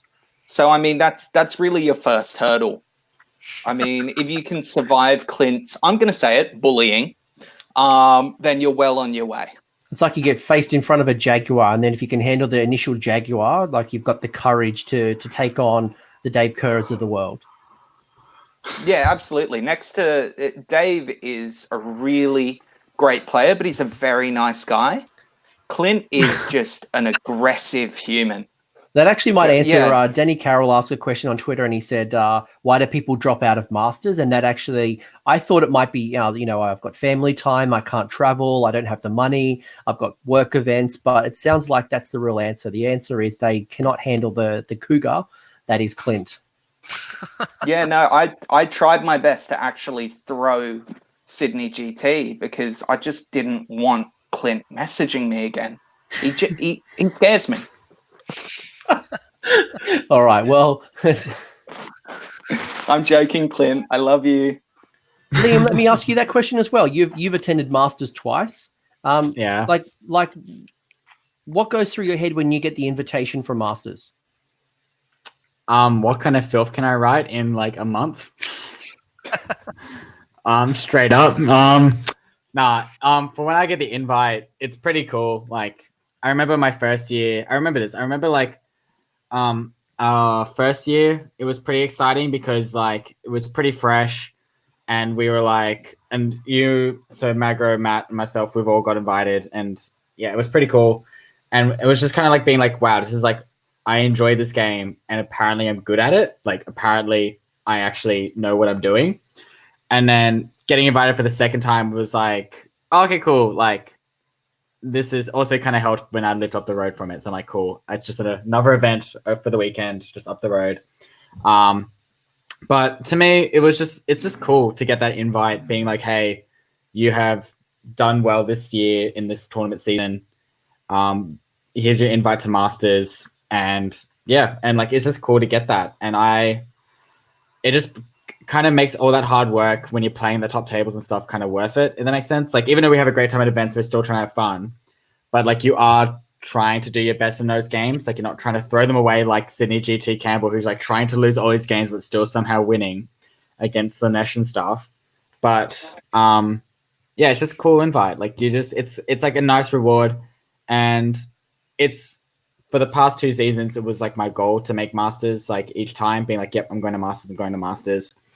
And then for me this year, like, I kind of was like, after CanCon, I was like, do I want Masters or do I want to like just play games and meet new people? And that's when I met the New Zealand guys who were like, hey, come to our event.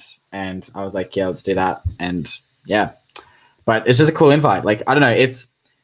It's something that if you're a competitive player, it's good to have a goal for, like be like, strive to be like, I'm going to attend one, but don't get it to your head where you're like, it's win at all costs, like money's on the line, because there is no money on the line.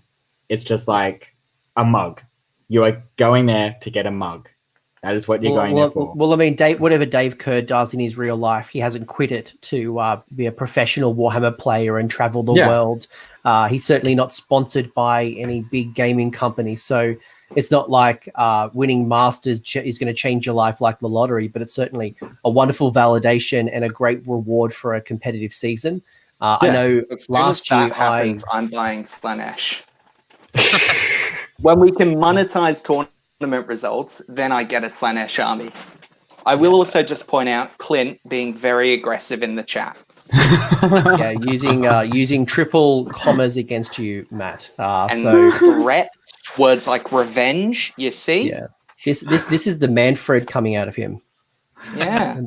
Worst Mortark. Anyways, I'm seriously booting you. But I like, so last year I had the privilege to be the live commentator actually on Twitch. Travis and I had actually called the Masters, and that was an absolutely fantastic experience, because not only we get to talk about Warhammer across 5 games, but seeing everyone who's very passionate about their army, who are well practiced, because they've been invited because they are doing a great job. They've played their army really well. Some people come to Masters with that army that they've been practicing for 12 months or more. Some people are like, lol, I'm just going to roll up and have fun with a different army. I think Hayden Walker in his first year run, was it Order Draconis, or he ran some elf combination? Just funny story. So Luke Taylor was pretty much, this is for anyone who has been out of the scene, right? This. Yeah, okay. Quick story about first year Masters. So Luke Taylor was like the boogeyman of the AoS competitive scene, right? Complete boogeyman. Like, everyone's like, it's hard to beat Luke. He has a strong list. It was like, Clan Sky, pop up, and we're going to burn the crap out of your list. Wasn't he running double gaunt Gaunt's. Yeah, double Godfire Scorch or whatever. The fun list. The very how do you describe it? Very anyways, it was a very fun experience for most people. I mean, like 1%. Anyways, I remember that I was sitting the table behind Luke, and I saw that Luke had his usual clan Skyer, and then I see this ethereal Order Draconis army that Hayden painted up in I think a month or two, or something really quickly done. And we were all like, what does this list do? Anyways, an hour later, I turn around and I have Luke saying, I just lost. And I was like, what? We'd all tipped him because the double the Skaven list that would tunnel and just come up within 3 and absolutely annihilate you. That was very, very tough to beat at the time. But then on the same time, this was during the time where I was at Warrior Brotherhood. I think Game 5 where Chris Vanguard Welfare wing. and the Vanguard wing. That's right. It was a double Vanguard wing where Chris Welfare and Dr. Death, they were playing each other. But yeah, wonderful stories, lots of cool combinations. It's just a wonderful event. And I think I'm going to pull up Joel McGrath's comment right here, which is a perfect summary. It says, getting the invite is the real win. Getting to play on the weekend is the bonus. I think I couldn't summarize it any better. Yeah. It's just a good weekend, honestly. Like, and can I just say that the table discussions at Masters is like next level because like it's all about like what are you taking to CanCon? Like we're not actually talking about like the event itself. It's like what are you taking to CanCon? Because CanCon's literally like a month after Masters. So yeah, and also Masters sometimes is for people like to practice their CanCon list. Like if they're going out to win CanCon, they'll take their CanCon list to Masters. Like that's what I did, and I was like, cool. Yes, Wargaming Dad. Yes. I'll bring it back up. Sorry, Blood for the Blood God, Wargaming Dad. For the people who are going to follow this on the podcast later, they're like, what is Matt Campbell talking about? And that is Wargaming Dad. Not enough capitals for my liking. He just says Blood for the Blood God. So you need more capitals, more exclamation marks, and even more commas.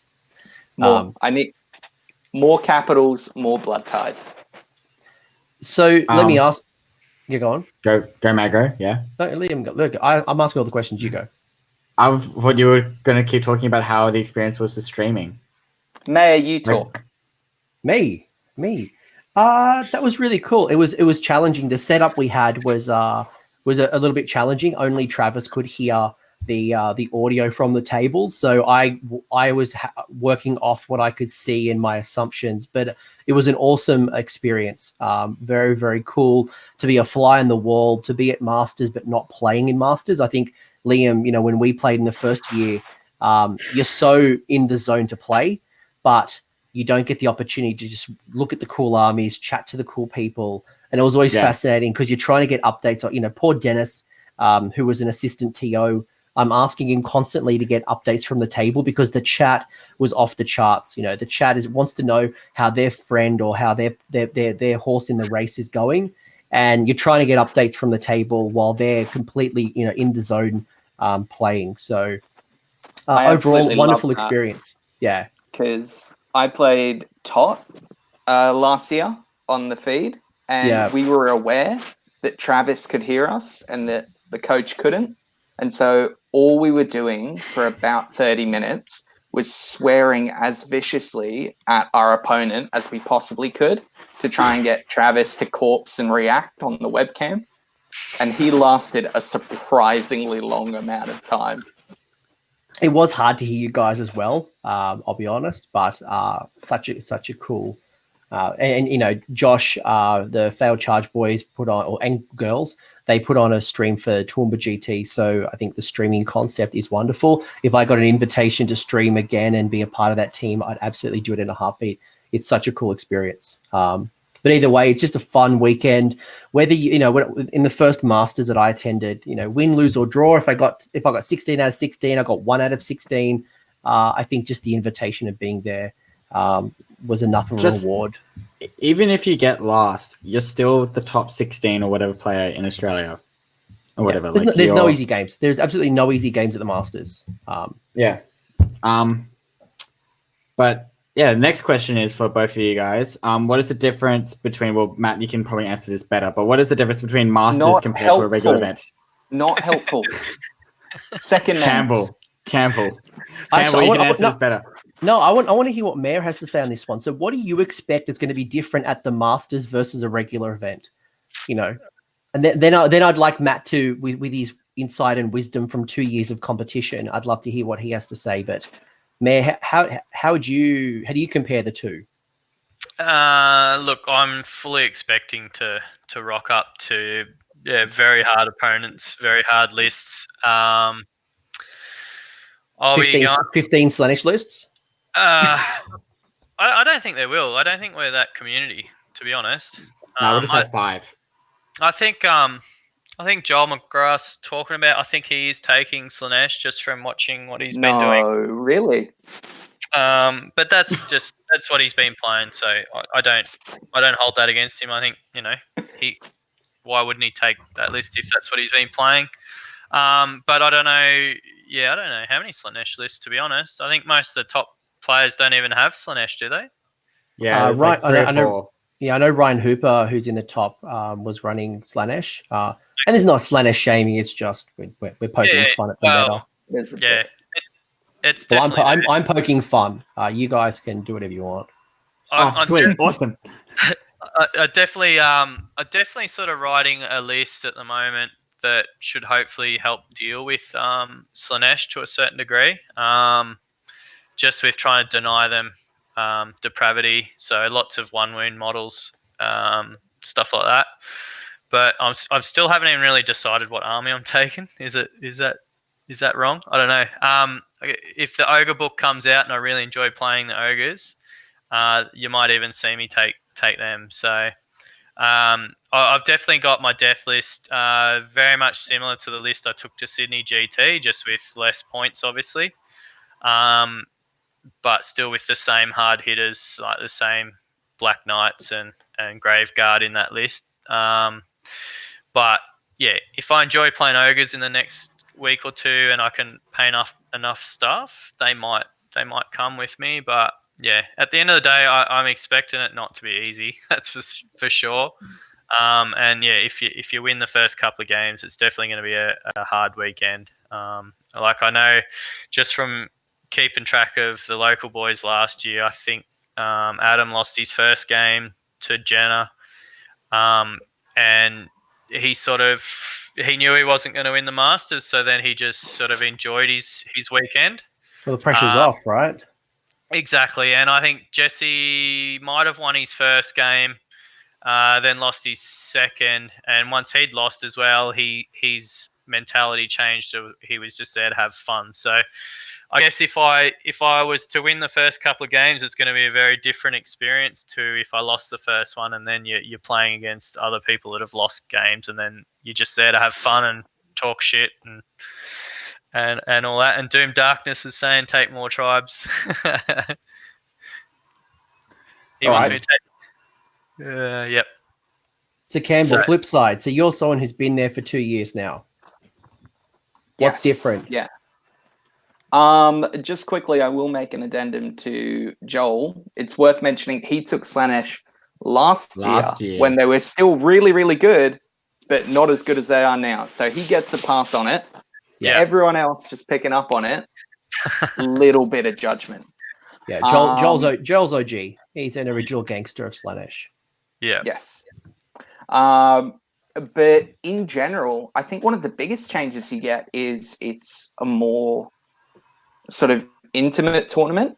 And I'm not comfortable using that word once I've just been talking about Slaanesh, but in an entirely PG, wholesome way, it's intimate because we're so used to these big GTs that like approach 100 players or more, that when you get just 16 people at an event, you get a chance to talk to everyone. If your game finishes up early, it's really easy to see literally everyone else's game. Yeah. And you also get a chat to everyone. There's a relatively consistent group of people who go to most tournaments around Australia because obviously you can get into Masters just playing 3 events. But obviously the more tournaments you play throughout the year, the more chance you give yourself of getting those 3 really big scores. And so it tends to be people you've seen consistently at tournaments throughout the year. And I think the other big thing is everyone's coming with the same expectations. Masters is the one event where, jokes about Slanesh aside, no one gets to be made fun of for the army they bring, because it's the point, right? The best Masters are all 16, 24, however many players bringing lists that they are really comfortable with playing in a competitive setting. So I know my Khorne aren't top tier at the moment, but whether I bring mortals or beasts or demons to Masters, still making that decision up, or whatever mix of the three, I will be bringing Khorne. Even if that takes the form of, in the original Beastclaw Raiders book, there's a now Moor tribe, which rented its service out to Archaon.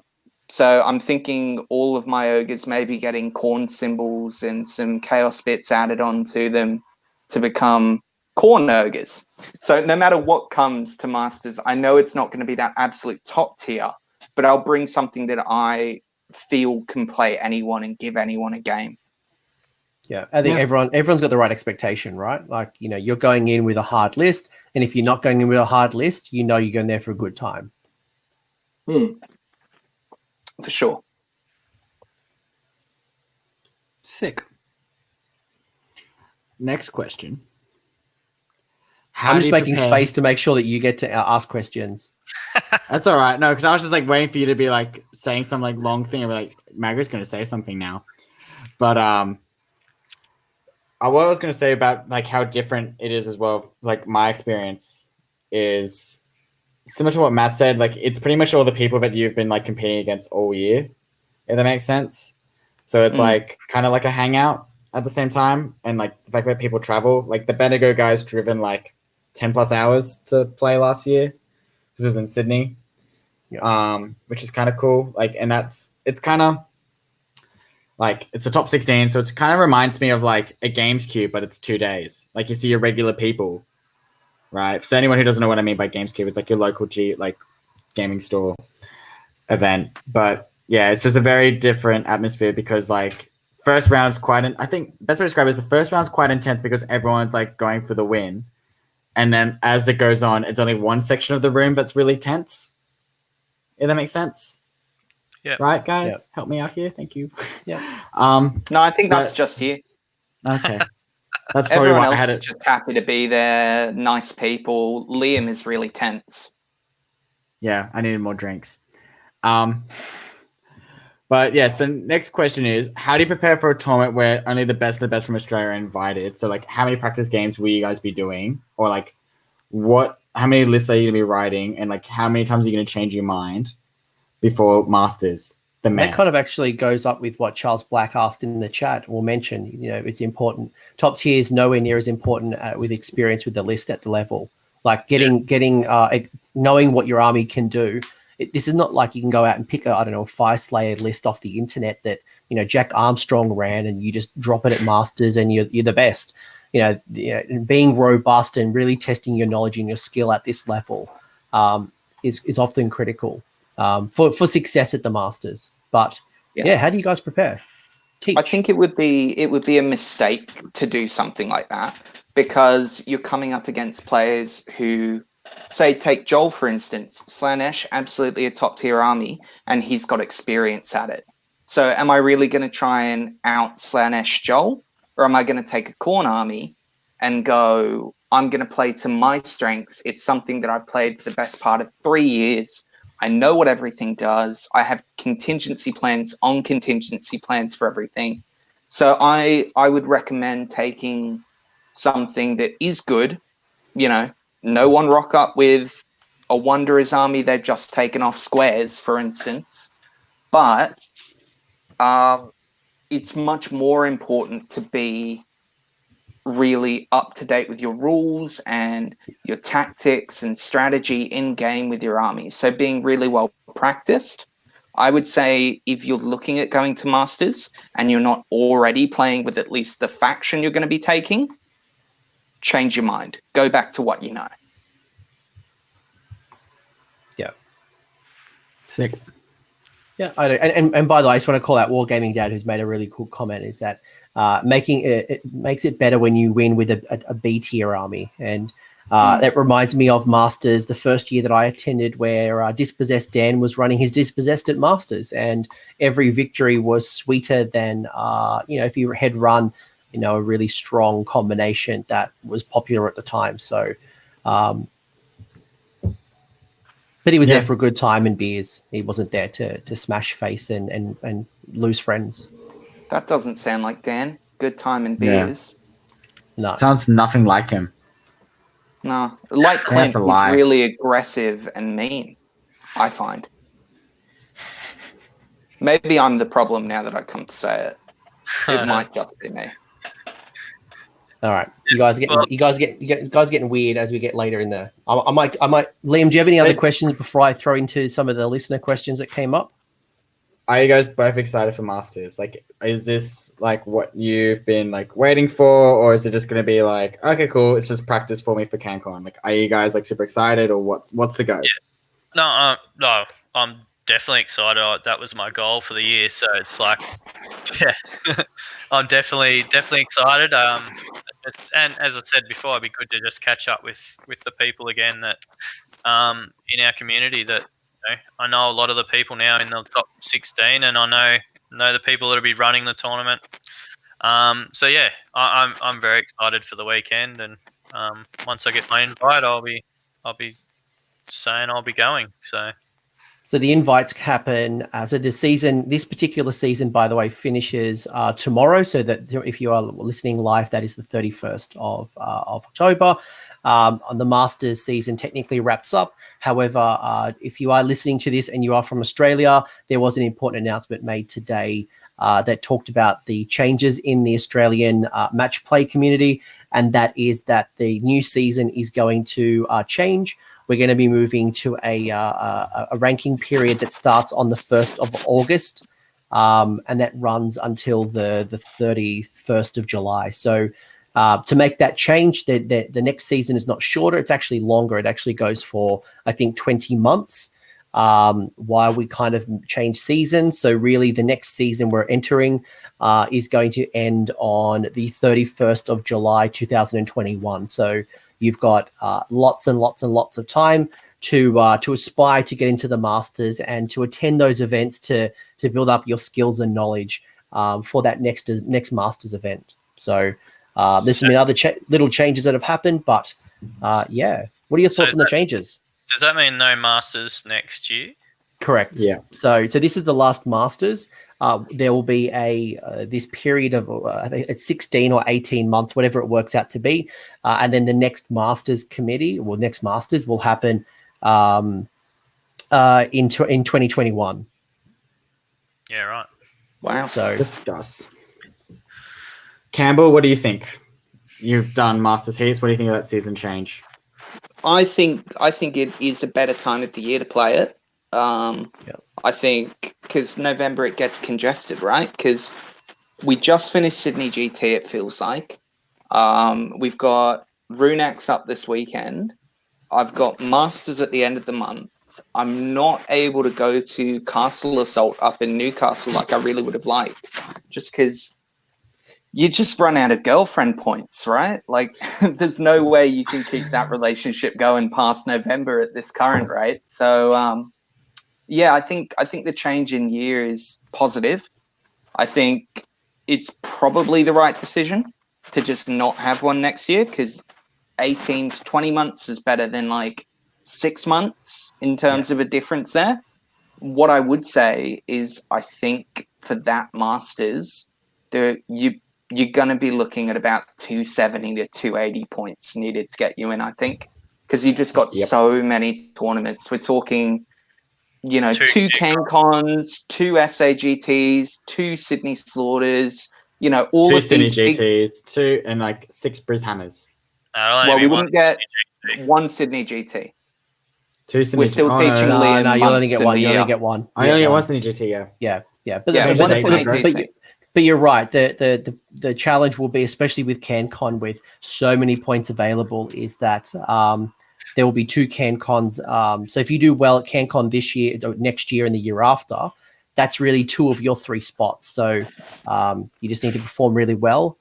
Although Joel McGrath asked a good question before privately, and he asked, should we consider something like the top four tournaments as opposed to the top 3? I was just thinking that. Yeah, I think that's a really good idea, because otherwise you're making it, if you don't get, I'd say if you don't get top 10 in both CanCons, you are facing a really uphill battle there. Because, CanCon, it's still only worth the 100 points, but because you got so many players, even 10th is getting probably in the 96 in terms of the points. Yeah, it's ridiculous. So unless you get, not ridiculous in a bad way, I'd stress, it's just the way it works out. But unless you get strong finishes in a big event like CanCon, you are probably going to have to win a couple events. So I would say maybe stretching it out to 4, even 5 events. What happened if CanCon possibly be the better way? What if CanCon 2021 grows from 240 to 300? Is it 400? Well, I'm sure Clint in his aggression may have said that in a rage. He'd be so angry. Oh my God! But if he had to look after 400 people. The number's 240 this year. What happens if it expands next year? It just gets even harder at the 300. So that could be a consideration. I think it makes it hard though.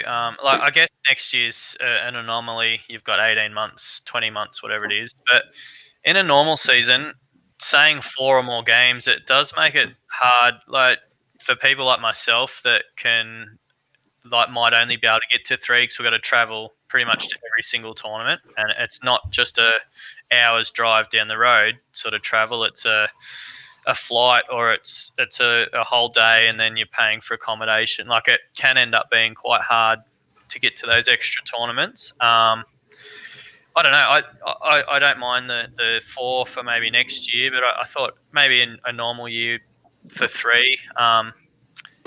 In relation to Joel's question, I did see that question. He also said something about it'd be good to see more people at tournaments.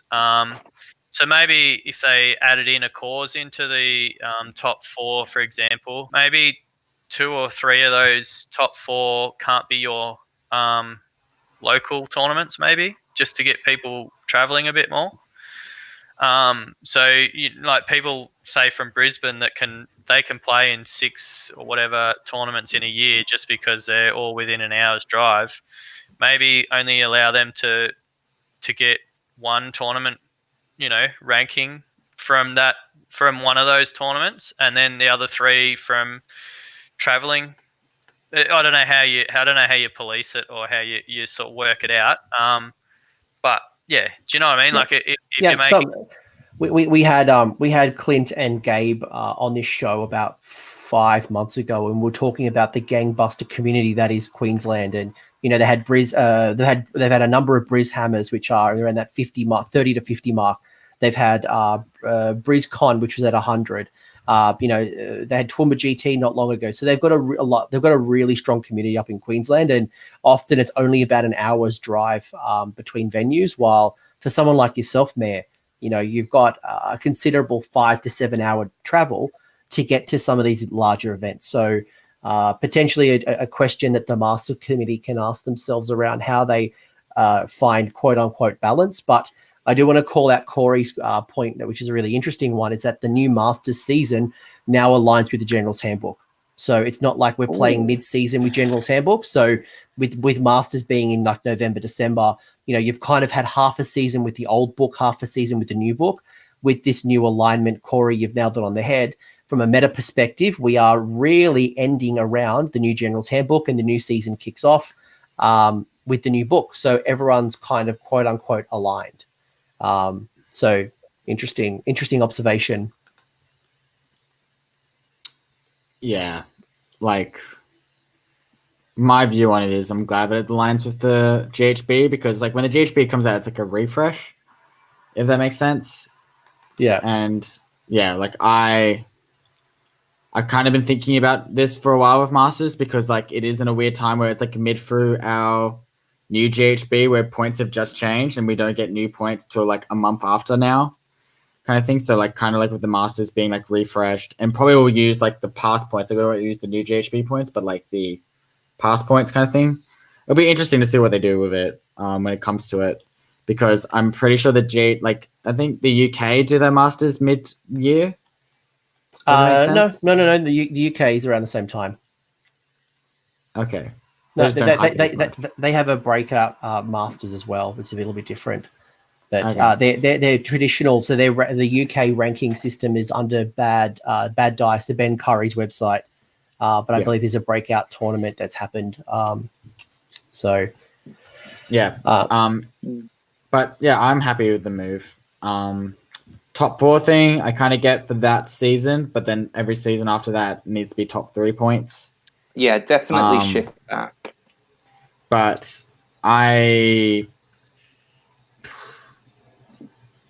it's the fact that, like, in my honest opinion as well, is I think there should be a different point score if it's past 100 people or something. Like, I don't know why someone who turned up to a 40-point event, 40-player event, right, gets the same score as Matt, who just beat 200 players. Like, I think that's something that our our Masters committee can consider. Because, like, I don't know how Matt will feel, but, like, I mean, talking about Campbell here. So Campbell just won CanCon. How many players did you have to beat? Just. I had to beat 6. That but, like, make me play all 200. Out of, like, how many players was the event again? Like, 196. 196. Loads, okay. Mate. Yeah. So you got first out of 196, right? Some guy in Queensland who just turned up to, like, a 42-player event got the same score, same ranking points as you, but he didn't even play against, like, competing against that many people. Like, by the way, Clint's just called out that the UK have just changed it to mid-season, so there is now alignment. But no punctuation either. Very aggressive comment from Clint, I felt. Sorry, Mayor. I think I may have cut you off there. No, just in what Liam's saying, he's kind of right, but then with a big event, your top performers get better points because they actually have beaten the majority of players, because a big event like CanCon, you do have a huge amount of good players. So it's a larger pool. So even if you're not winning, you get in top 10, you're still getting a good amount of points for that tournament. Whereas if you went to a tournament that was only 40 players, you might only have a couple of good players there, and if you don't actually win that tournament, you're not getting great points. Like you get bracketed quite quickly. It goes down quite quickly. Yeah. So I don't know how you could change it that would be fair. So I guess to maybe just to end this point, so we don't go too down a rabbit hole, is no. Like so aggressive, Clint. I'm reading Clint's comment. Like so aggressive. Angry man. So angry. So again, for the people on the podcast, because I'm inclusive, unlike our friend Liam, he says Clint has come out and said, "Wow, take that, Corey. You don't deserve your points," according to Liam. So Clint is being passive aggressive. To wrap up, but it makes a sense though, right? Am I hallucinating, or am I the only one that thinks that makes sense? The point is that yes, absolutely, the Matt Campbell winning CanCon, beating 195 at other players, absolutely should get rewarded. However, there's the same side, which is how do you incentivize the smaller tournaments, get more people attending small tournaments, so that they grow and overall the community grows, and there is I don't want to say level playing field, but certainly a better opportunity if you don't live in the capital cities where all the major events are running. So it's a consideration and a challenge that needs to be balanced, and certainly some exploration happening. I am conscious of time, so I'm going to start shooting some rapid fire questions out from the community. So are you guys ready? Mm-hmm. No. Cool. So Ash McEwen asks, it seems like that the last few tournaments in Australia have run subtle variations to the same 5 match play scenarios. How do you see the possibility of playing 18 match play scenarios affecting the army build? So a point for the people who haven't attended Masters, the scenarios are not announced in advance. You submit a list and randomly the scenario is generated during the day. So you have no understanding of what's happening prior. So how do you guys feel that you guys have been practicing or playing potentially scenarios that may not be at Masters? Look, I always build lists to try and do well at any one of those 18. It's always hard to build a perfect list, which it's probably not possible really. But if you can build a well-rounded list, it doesn't bother. It wouldn't bother me to go into a tournament where I didn't know what the scenarios were going to be. In saying that, I do like knowing what they are, just for the fact that you can practice them, and you can, when the time comes, you're not sitting there reading through the rules and wasting your valuable time. Setup time, for example, like how some scenarios are a weird setup, and you're sitting there trying to work out how you're going to set up your models, where your deployment zones are, etc., etc. So knowing that before a tournament can be good, because you can streamline that coming into your game. And obviously Matt Campbell didn't practice knife to the heart, but a lot of people, so before Sydney GT, I played one of each of those scenarios just to get familiar with it, and just to see if my list could do well at those 5 scenarios. But yeah, that's what I always try and do. Always try and build that rounded list. Yeah, I think you want to build a rounded list. I like that we don't know going in how we should tailor our lists, because a lot of it will come down to the obvious points are like hero scoring scenarios versus everything else, right? So you do need to tailor your list to tackle both of those this way. I think perhaps the best compromise would be have list submission, say like 2 weeks out, whatever, and then a week before the event, maybe 2 weeks, depending on when you've had list submission, publish the scenarios. So everyone can think about them, everyone can practice them, everyone can read them, to Matt's point, so that you don't have that issue, but also you don't get people tailoring lists. So if you had 2 scenarios with character holding objectives and you knew that going in, those lists would be very different to lists if you had no character holding objectives. So you kind of have to plan for both and make a mixture. But I think it'd be better knowing going in what we're playing. Yeah. Interesting comment from the chat that said, shouldn't general scenario knowledge be expected when competing at Masters? No, apparently not. No. Well, just do as Matt does. Nope. Do as Matt does. I think it was much easier in the old edition when there was only 6 scenarios to choose from. Now that there are 18, and there are a lot of different nuances between the way you score, the deployment maps, the deployment zones. Well, I don't think any of the new ones actually have hero scoring ones anymore, do they? Like, they have battle line as well, isn't it? So can we not talk about duality of death? Can we not? It's the worst scenario ever. It's the worst scenario. So it used to always be a hero, but now it's battle line as well. So it used to be behemoths. So to answer the question, yes, if you're attending Masters, you should absolutely have a general knowledge of the scenarios. Yes. But do you know them? Do you know them and have a game plan in mind? No, but I guess we're testing skill and knowledge at Masters, so why not? Liam, the thing with scenarios let's just talk about the 18 scenarios, right? There's like 5 good ones that should always be played, in my opinion. Like, if there was like, I've always said this, like most events, we should just run, if for like competitive, you want to do the rankings thing, whatever, have the 5 scenario packs, like 5 scenarios that are just generally balanced, fair, and anyone can do well in them, and you can write a list around them, or like maybe 6 or 7 scenarios and pick them out, because the 18 is so many. Like, there's scenarios like Relocation Orb, which I strongly dislike. There is scenarios like Star Strike, which I strongly dislike. There are scenarios of Duality of Death, which I strongly dislike. And all those ones there have like either the objective holding scenario is like stupid, like Duality of Death, where Battle Line can hold it. So your 30 Witch Shells, 5-up rerolling save thingy bob is just going to camp on an objective, and then you have an unkillable Marathi just chilling there.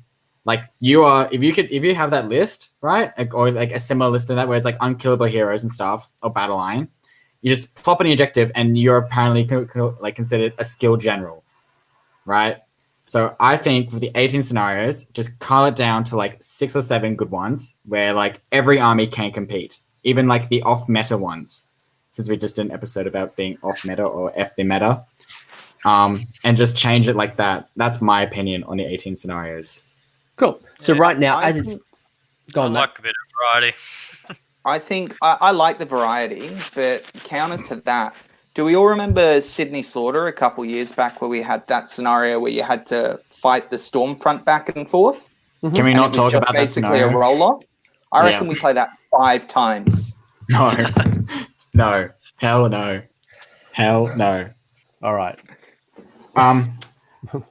Next question, listener question. So, what meta adaptations have you seen in regards to Slaanesh, since Slaanesh is the boogeyman? Campbell. That was from John Rocco. Yeah, John Rocco on Twitter, I'm pretty sure. Yeah. Campbell, you played Slaanesh recently. Yeah, played Slaanesh loads, right? Basically, I think the 2 big changes, or 3 big changes you see, is you've got to be able to counter the locus and depravity points, or at least one of them, right? So you either want something that's loads of 1 wound infantry. So I think Skaven is a great counter to them because you've got lots of 1 wound infantry. You don't need to get stuck into combat because you can just hit them with your Jezzails or Warp Lightning cannons. The other way to combat them is just to have something that goes outside the activation wars. Because with your Keepers of Secrets on a 2-up, basically for anyone who doesn't know in the chat, Slaanesh heroes roll a dice, and on a 4-up, 1 unit within 6 inches, correct me if I'm wrong, guys, has to fight last that turn. Keepers of Secrets, get it on a 2-up.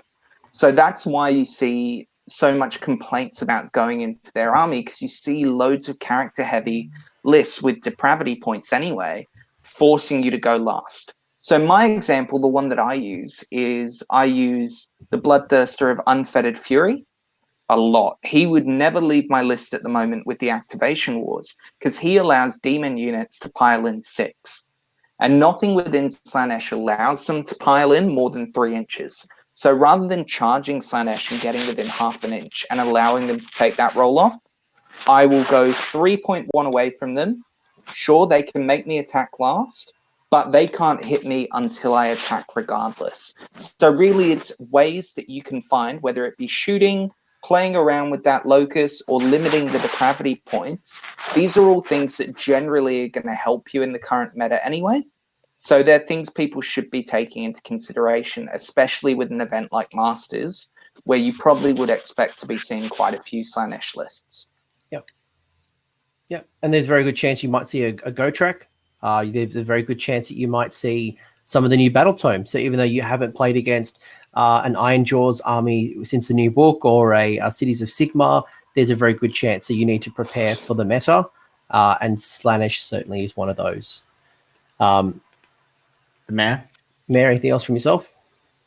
Nah, just pretty much what Matt just said. Just you have seen a lot more strike, and I think Games Workshop are doing it too with a lot of their new tomes. There's strike first mechanics, there's the 6-inch pile-ins, and even with the Ogre book, which was one of the things I was looking at, you've got like the Ogre charge, so you're doing a heap of mortal wounds just on the charge, so that happens obviously before combat, so it doesn't matter if you get locust, just things like that, and taking like, from my point of view, playing Legions of Nagash, would take Skeletons and Graveguard because they're 1 wound models.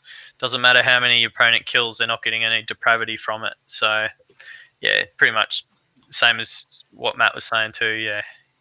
Even if you've got a book that doesn't have that inbuilt, even what's that artifact which makes your opponent fight after you?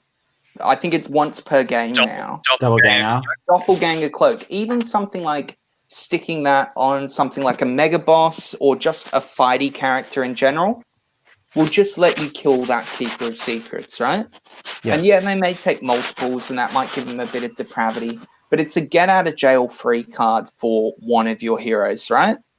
So you've just got to, there will be ways in your book, even if it's charging something else, stretching your infantry out to be 3.1 away, but still have that character as the closest model, and then piling them in towards the character as well.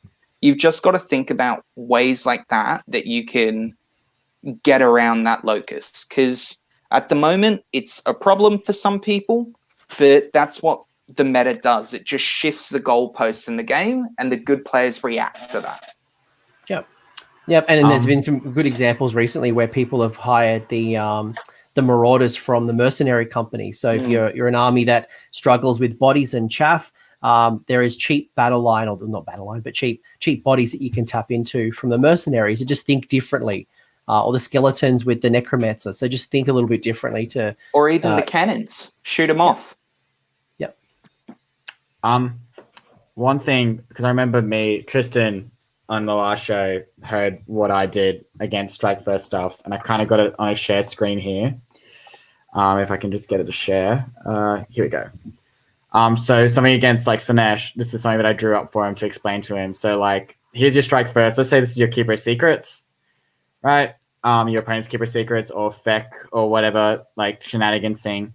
What you can do is charge your damage unit half an inch into your enemy models that are friendly to them, stay 3 inches out of all this stuff. So even if they do their locus and stuff onto, let's say this is a unit of, let's say, horrors, right? Unit of horrors, great damage unit. And what you can do is charge the demonettes or whatever he has over here, and you get locus, right? So pretty much you're staying 3 inches out, and you'll probably take a hit from the demonettes probably twice, so you probably lose a horror or two. But then what you can do is then after that, since you're going to fight, no other activations will happen, you can literally then pile in 3, and then you just got the keeper or whatever that damage unit is. And like, you don't have any fancy tricks. You don't have a 6-inch piling. This is like for an army that doesn't have any of that stuff, right? Like this is like an army, like pretty vanilla, like mixed order, Caesar Sigmar or something where you don't have 6-inch piling, you don't have Strike First. This is how you can compete. And it's honestly just from playing games and understanding the core rules and wording on everything else. So yeah. There you go. Tristan thinks you're a peach, but yeah, that's what I was talking about earlier. There's tactics. Glad Liam had visual representation. Oh, I had to explain it to Tristan at like 2 a.m. So like I had to get some visual thing ready for me. But that's like midday for you, so don't complain. Well, 2 a.m. for him, and I had to do some stuff for Magro, like painting terrain. All right, back to the rapid fire questions. What are your thoughts on a state-by-state Masters and then a national Masters? That happens in the 40K world. I know in Australian 40K, they have a state-based competition, and then they get an invitational to a national comp. Tyrrell, what are your thoughts? Yeah, I don't mind it actually. I think it's a really good idea. For example, like it could just obviously you'd still want to take the top 4 from each state maybe after doing them. Like if you did you'd do a top 16 from each state. They'd all fight off like in a Masters style tournament, and then your top 4 places maybe then get invited to Masters from each state or however you want, or however many players it is. But I think that's a great idea because it gives you that little extra opportunity to maybe make it to Masters, or just that opportunity that you normally wouldn't have. So for those fringe players that want to play Masters and just never can make it, that might be just that thing that they could get to and enjoy the that competitiveness of a Masters tournament. But yeah, I don't mind it, to be honest. I think it'd be good. We do have I'm pretty sure it's still around this year, is that some of the states, the smaller states like South Australia, have a guaranteed spot in the Masters as well. I can't remember if they're still doing it this year, but I know there's been ways to try to drive up activity in the communities that are smaller than the others. But Campbell, what are your thoughts?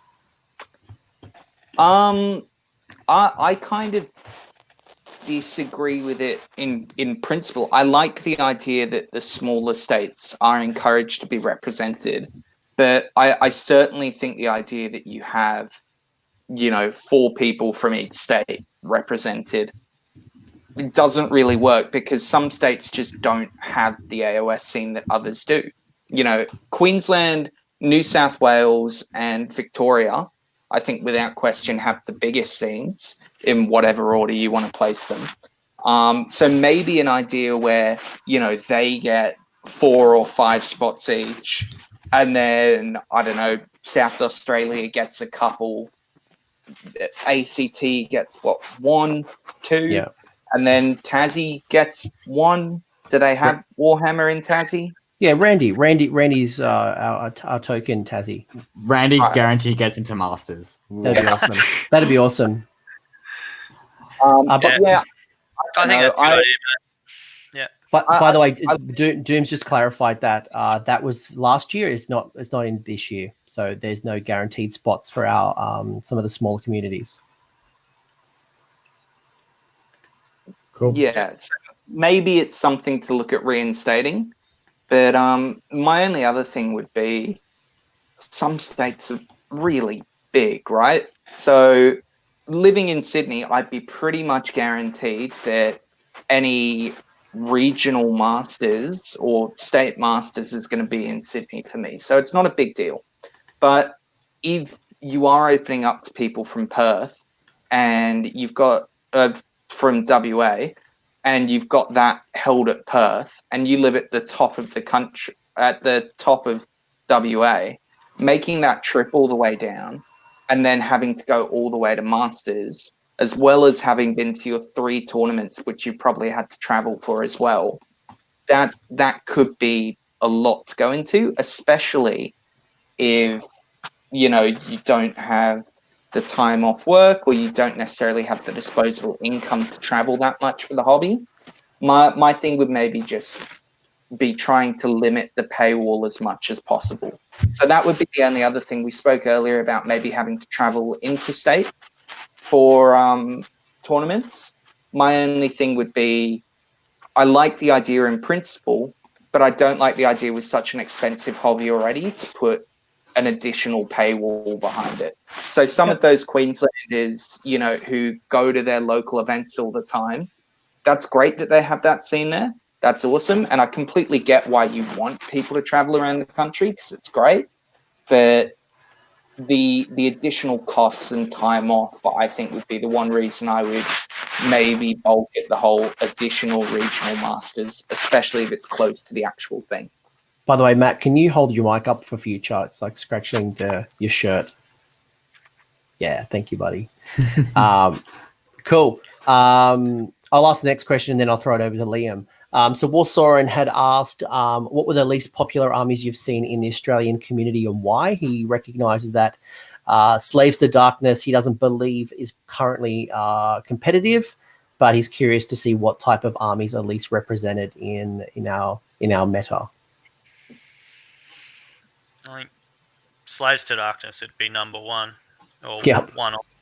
I think Hayden is going to be so mad at you. He's running Slanesh.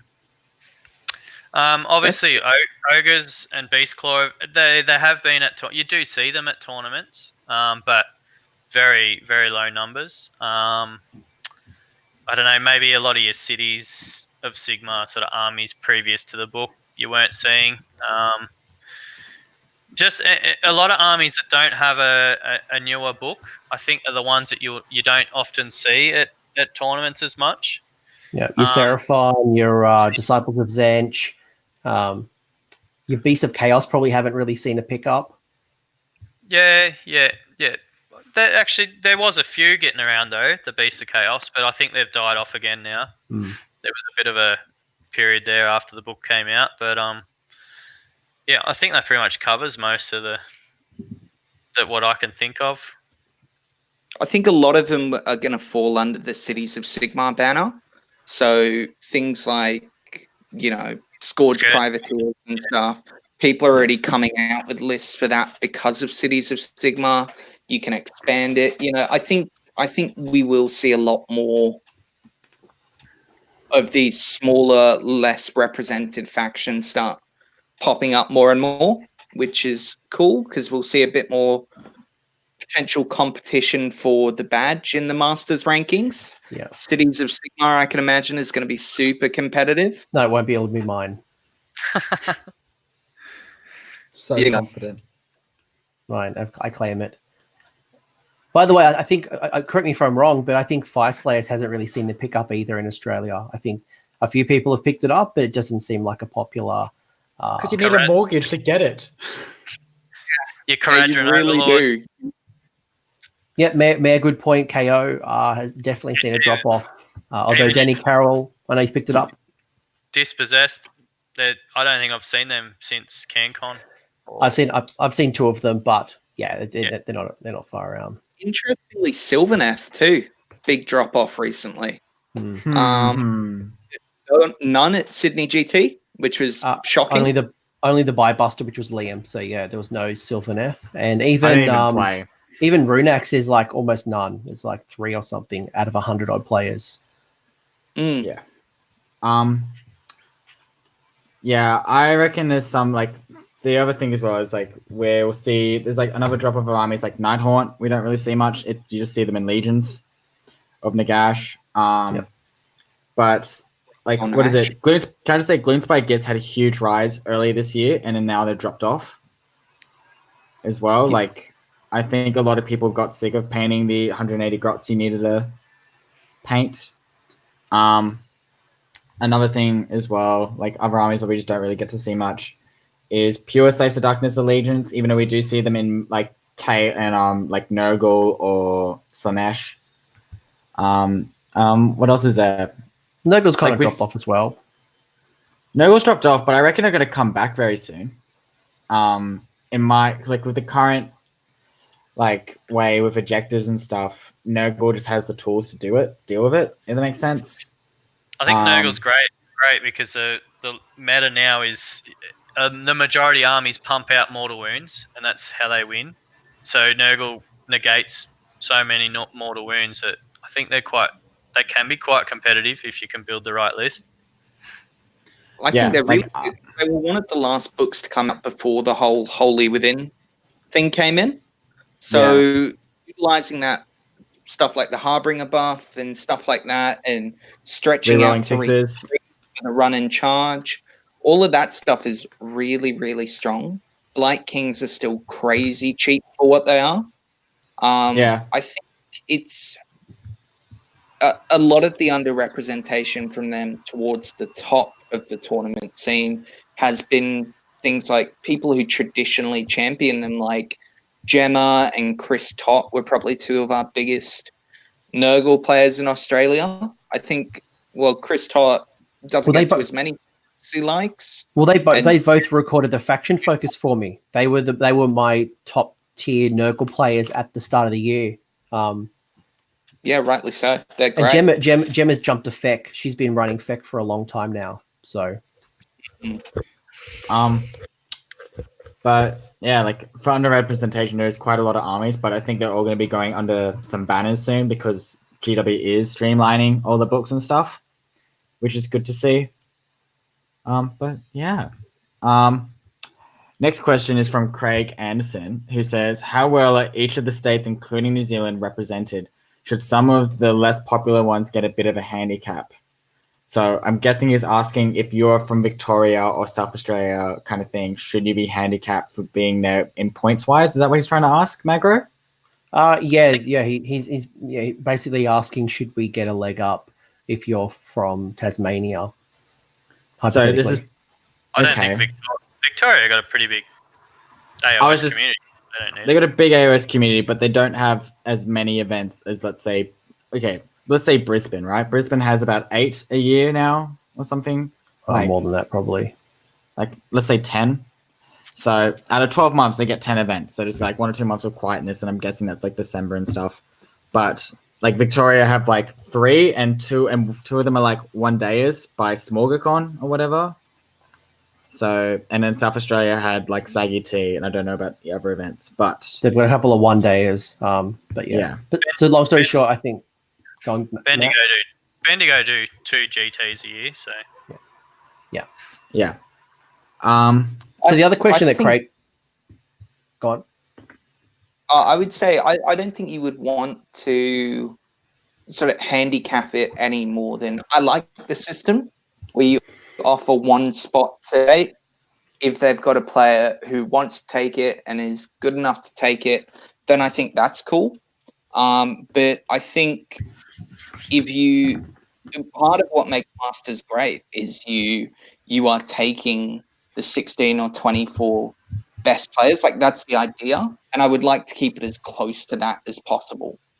Because if you make it too handicapped for other, you got to walk before you can run, right? So you've got to develop the scene and infrastructure to go, or else you're just going to get 3 or 4 guys going to Masters all year, and that's it, from a state where no other tournaments are held. So I think the main thing we can do is, when you see something like SAGT out of a state that maybe doesn't have the AoS scene the big 3 may have, then people should get down there and support it. Because maybe if SAGT gets consistently supported to the numbers they'd want, maybe a second GT opens up.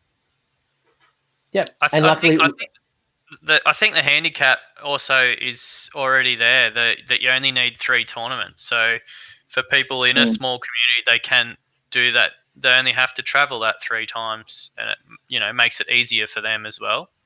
Yeah. So, yeah. Yeah, no, great. And I think generally, if we start supporting each other a bit more and we start attending more events, whether a new player coming in or maybe you're looking to travel, we can just grow the scene in general. There's more points, there's more tournaments, and I think we all win. So I think there's an interesting landscape coming up now that we have a longer season we're about to enter into.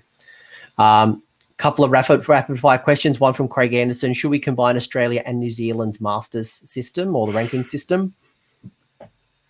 I think just the countries in general. I mean, speaking as someone from the other side of the world, it's just confusing. Just one big country, name it Anzac Land, and be done with it. Okay, so Matt Campbell saying combine countries, combine ranking systems.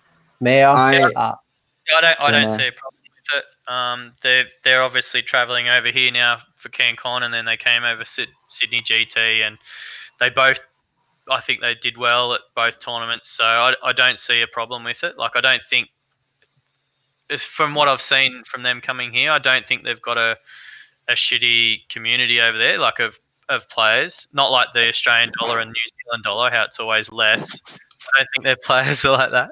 I think they've got a great player base. Yeah, Very so good. I think they're that way. What I'm trying to say is, I think their points system would work into ours quite well. Like, I think it would be fair. Depending on, I don't know what their community's like. Do they get big tournaments over there, like 40 players, or not? 1 or 2 a year. I think maybe the way you do it is maybe you look at New Zealand being the place where, I don't know what the numbers would be, but if you had, say, 6 spots in New Zealand go into the Masters and 12 spots from Australia, then you would get an 18-player tournament all up, or however you wanted the numbers to be, and you get the 6 best from New Zealand and the 12 best from Australia, which is roughly representative of where you'd want it to be. Maybe that's the way you do it, so that they don't have to travel over to Australia 2-3 times a year, which can get pretty axy. Liam, you've attended Notorious GT. What are your thoughts, being a friend of New Zealand? I have spoken to the guy who runs that website for the rankings and stuff, and I do know that him and Clint have chatted about it. And the New Zealand community is not to where they want it to be yet before they joined us. I can just tell you that right now. We are in the fact that we had to increase our ranking points kind of thing for like 40 players to get max points instead of 24. I think they are trying to get like the 30 mark, or sometimes I turned up to Notorious and it was like a 50-player event, right? And that was the biggest New Zealand event yet. Yeah. If that gives you an idea. And like currently right now, New Zealand are rocking up with 100. Not New Zealand, Queensland's rocking up with like 100. And Magro rocked up with 80 plus. And then Victoria ran 70 plus. So like they're not up to that kind of thing yet, if that makes sense. Like they can't, like we would have to then turn down our ranking points to then pair up with their event so they can compete, if that makes sense. Yep. So what I will call out is our friend Charles Black, who this year restarted the Trans-Tasman Cup, which was a 4-on-4 event, happened before CanCon. So maybe that's a way that we can bridge the communities a little bit better and maybe test skills and knowledge in a Masters format without being a Masters and interrupting the local scenes. Like, I can say right now, their player base, they do have good players, right? Like we saw that with Bates and Tubbs and Matt at Cine GT, and we also saw that at CanCon where Seth, Fraser, they did well, and also they took a lot of our trophies, like best sports and stuff, and like best chaos and stuff. So like, and they beat you two in the Tasman Cup. No, I won. Just saying, me and Matt weren't there. Me and Matt didn't let down the country. I had a battle time for a week. My game went for 3 minutes, and I won. I literally had my battle time because you probably grudged a 12-year-old girl again. Yeah, from what Tubbs and that was saying, Liam, it was like, you were. I don't know who the guy was. I don't want to say too much, but it wasn't much of a game. Oh, it wasn't, and I knew that when I walked in. Also, it was Scorched Earth, the most stupidest scenario ever. So like I know from me going to that event, like their events and stuff, they got a great community, and I would love to see the two countries like do Masters together. But I'd say give it like another, like, you know how we just announced a new season till 2021. I think after that season we might look back into it to see how their community is growing. If that makes sense, because we are having 15 New Zealanders turning up for CanCon, and I think 3 or 4 of them are going for 40k though, so like 10 or so plus coming for AoS, which is like, if they're willing to travel for like CanCon and also Cine GT, I'm sure they're willing to travel for Masters, and I'm sure some of us are happy to travel over there for Masters. And also, as I said earlier, probably about 20 plus players are going to go over there to play at Notorious GT next year in September. So I'd really love to see some I'd like to see some teams come out for like Runax and the team events. Yeah, that'd be cool, having a couple Kiwi teams in there. Yeah, they would. I'm going to say this. They would probably smash some of the Australian teams. So, yeah. Next question, Macro.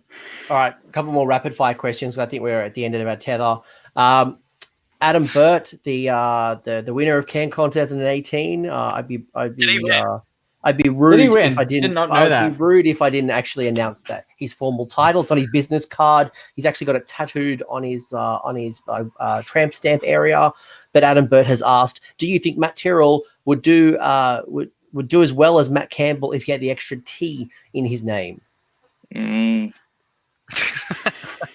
So out of context, Matt Tyrrell is a Matthew with a single T, while Matt Campbell is a double T. Could be so what we mean is the mayor can't spell.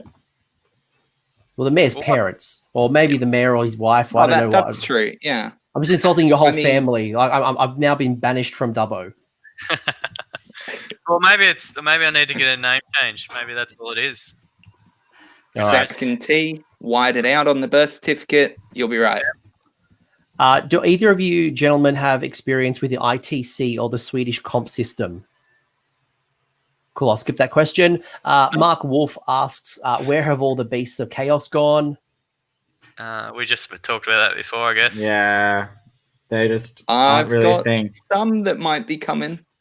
They're going to be corn, but they count. Okay. And then finally, the last question that I have, unless something pops up in the chat, is from our friend Danny Carroll from the Dwellers Below. He asks, he asked a whole bunch of questions that I'm mostly ignoring, but the question I'm going to pick is, who is going to win the Masters and why is it Iron Jaws? Is that what Kerr's bringing? Well, Kerr's been playing a lot of Darkling Coven recently, so who knows what he's going to bring. I think Charles Black's talking about taking Iron Jaws. I did see a post from Charles on Twitter. I think it might be Lee to Nagash. There was a question earlier. There wasn't a question earlier, by the way, that asked who's going to win the Masters, and the answer is we don't know yet because invitations haven't been sent out. However, in 2 shows' time, we're going to have a whole bunch of people attending the Masters on a stream, so we can shit talk those people who actually accept their invitation. So we don't know yet. But is it going to be Iron Jaws that are going to win it? As long as Matt doesn't beat me again. I don't know. If we do, you have to put a T on every bit of documentation you own. Second T goes on. Oh, jeez. You guys are fighting for the T. I think Slanesh will definitely be up there. Yeah, I definitely think Matt will be up there with his con, and who knows what Kerr's bringing. Whatever Dave brings will be up there. Is he been playing Idneth lately or something? I don't know. He's been playing Darkling Covens. Who did he play with Gotrek? Or was it Darkling Covens? Darkling Covens. Yeah. But he always plays a different army every tournament, doesn't he? So who knows? I'm gonna chuck out a sneaky little dark horse. If he ends up going, I know he's starting a new job, but I think there's going to be a lot of chaos there. And I think Ash McEwen might bring his laser beams down and is devoted. I wouldn't be shocked. Yeah. That list is interesting. And also it does compete against Slanesh and stuff. He's very good and no one knows what they do. I've recorded a battle report on it, and I beams. still have no idea. I still don't get it. But yeah. Loser changes their name. Thanks. Agree. Are we wrapping up? Yeah, is there any other questions from the chat? Not really. There's heaps of questions, but I think we should wrap it up. They're all kind of around the same. I know James Mabry, the Duke, is saying that there's a underground movement stirring at the moment called the Anti-Masters. I'm only imagining that these people are combining their wooden spoons together to fight in a Master Chef style cooking show to be the anti-master, maybe making anti-pesto or I don't know, using antifreeze. But so who would win that tournament? Would it be the loser or the winner? I'm not naming names, but I don't know. I think everyone wins. I think everyone gets a participation certificate in that tournament. Sounds legit. Sounds super legit. All right, we are wrapping up. I think we've hit our tether. Guys, this has been an absolute pleasure. We could talk so much. There's some other cool questions coming in. Danny Carroll's baiting us. That sounds like something that you can address on the Dwellers Below. Stop baiting us. Although I think an invitation has been sent to Liam's house if he'd like to join the Dwellers. I don't know where this come from, but I'm a dweller. I have no idea, but okay. He's just come back to Clan Filth. You guys can have him. It was Lords of War. Lords of War, I think you had the induction ceremony. I had an induction shot, which I survived, and I think Lockie failed miserably. But, yeah, sick. Cool. Good discussion. Great discussion. Yeah. Not a lot of Slanesh hate, which was nice and refreshing. No. More Clint hate. More Clint hate. Yeah, way more Clint hate than I was expecting, to be honest. Yeah, I'm waiting for the next piles in 6 and attacks 4 times. This is 4 years of pent up frustration that you've taken the mickey out of Manfred, and now you have unleashed the monster that is Mortark Clint, or Cliff, as he's also known as. But I'm going to see him this weekend. Yeah, let's fight Cliff. We've offered to grudge him, and he said no.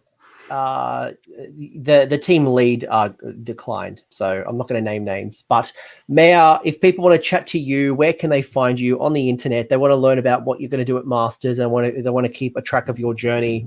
Are you on Twitter? Yeah, Mathew the Mayor Tyrrell on Twitter, Mathew Tyrrell on Facebook. That's pretty much where you'll find me if you want to find me. I've also put it in the channel description or the show description. I've got your little hashtag in there. Not your hashtag, your little handle. Matt, you still haven't joined the interwebs of Twitter or Instagram from my knowledge, but if people wanted to talk to you, Matt, where can they find you? I'll leave that all to Liam. He does Clan Filth's PR.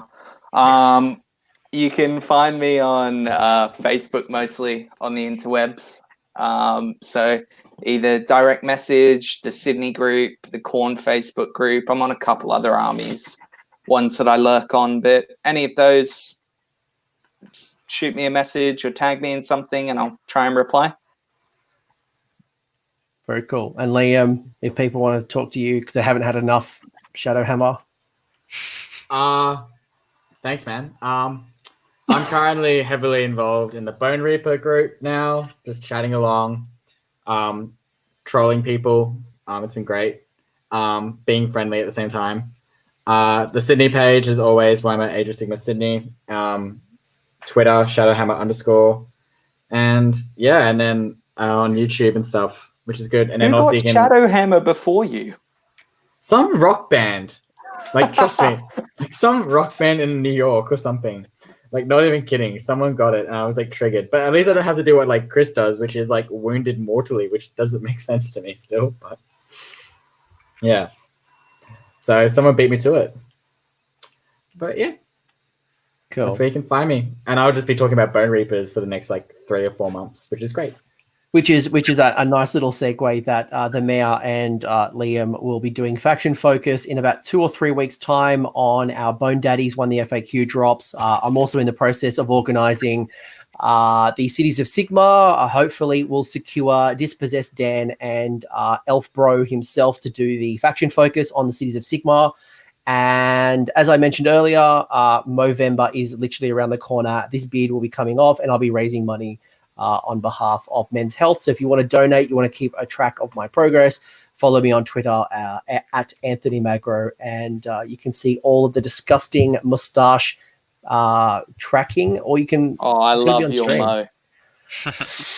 You look like Mario grew up and went into middle management. I don't know how to respond to that.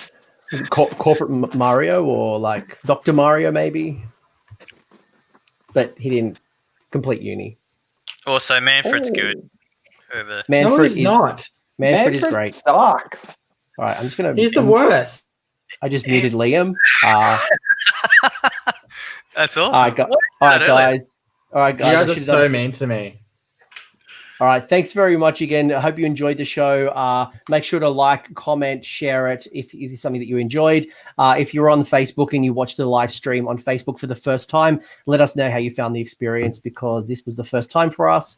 And yeah, that's it. Let's see how we go at Runax. Go Team Toasty. Yeah, the Pantheon. Oh, yeah. Team Toasty. See you guys. Manfred is a bitch. Manfred is the worst. You be quiet. Manfred's the worst. Manfred's the worst. Manfred is the worst.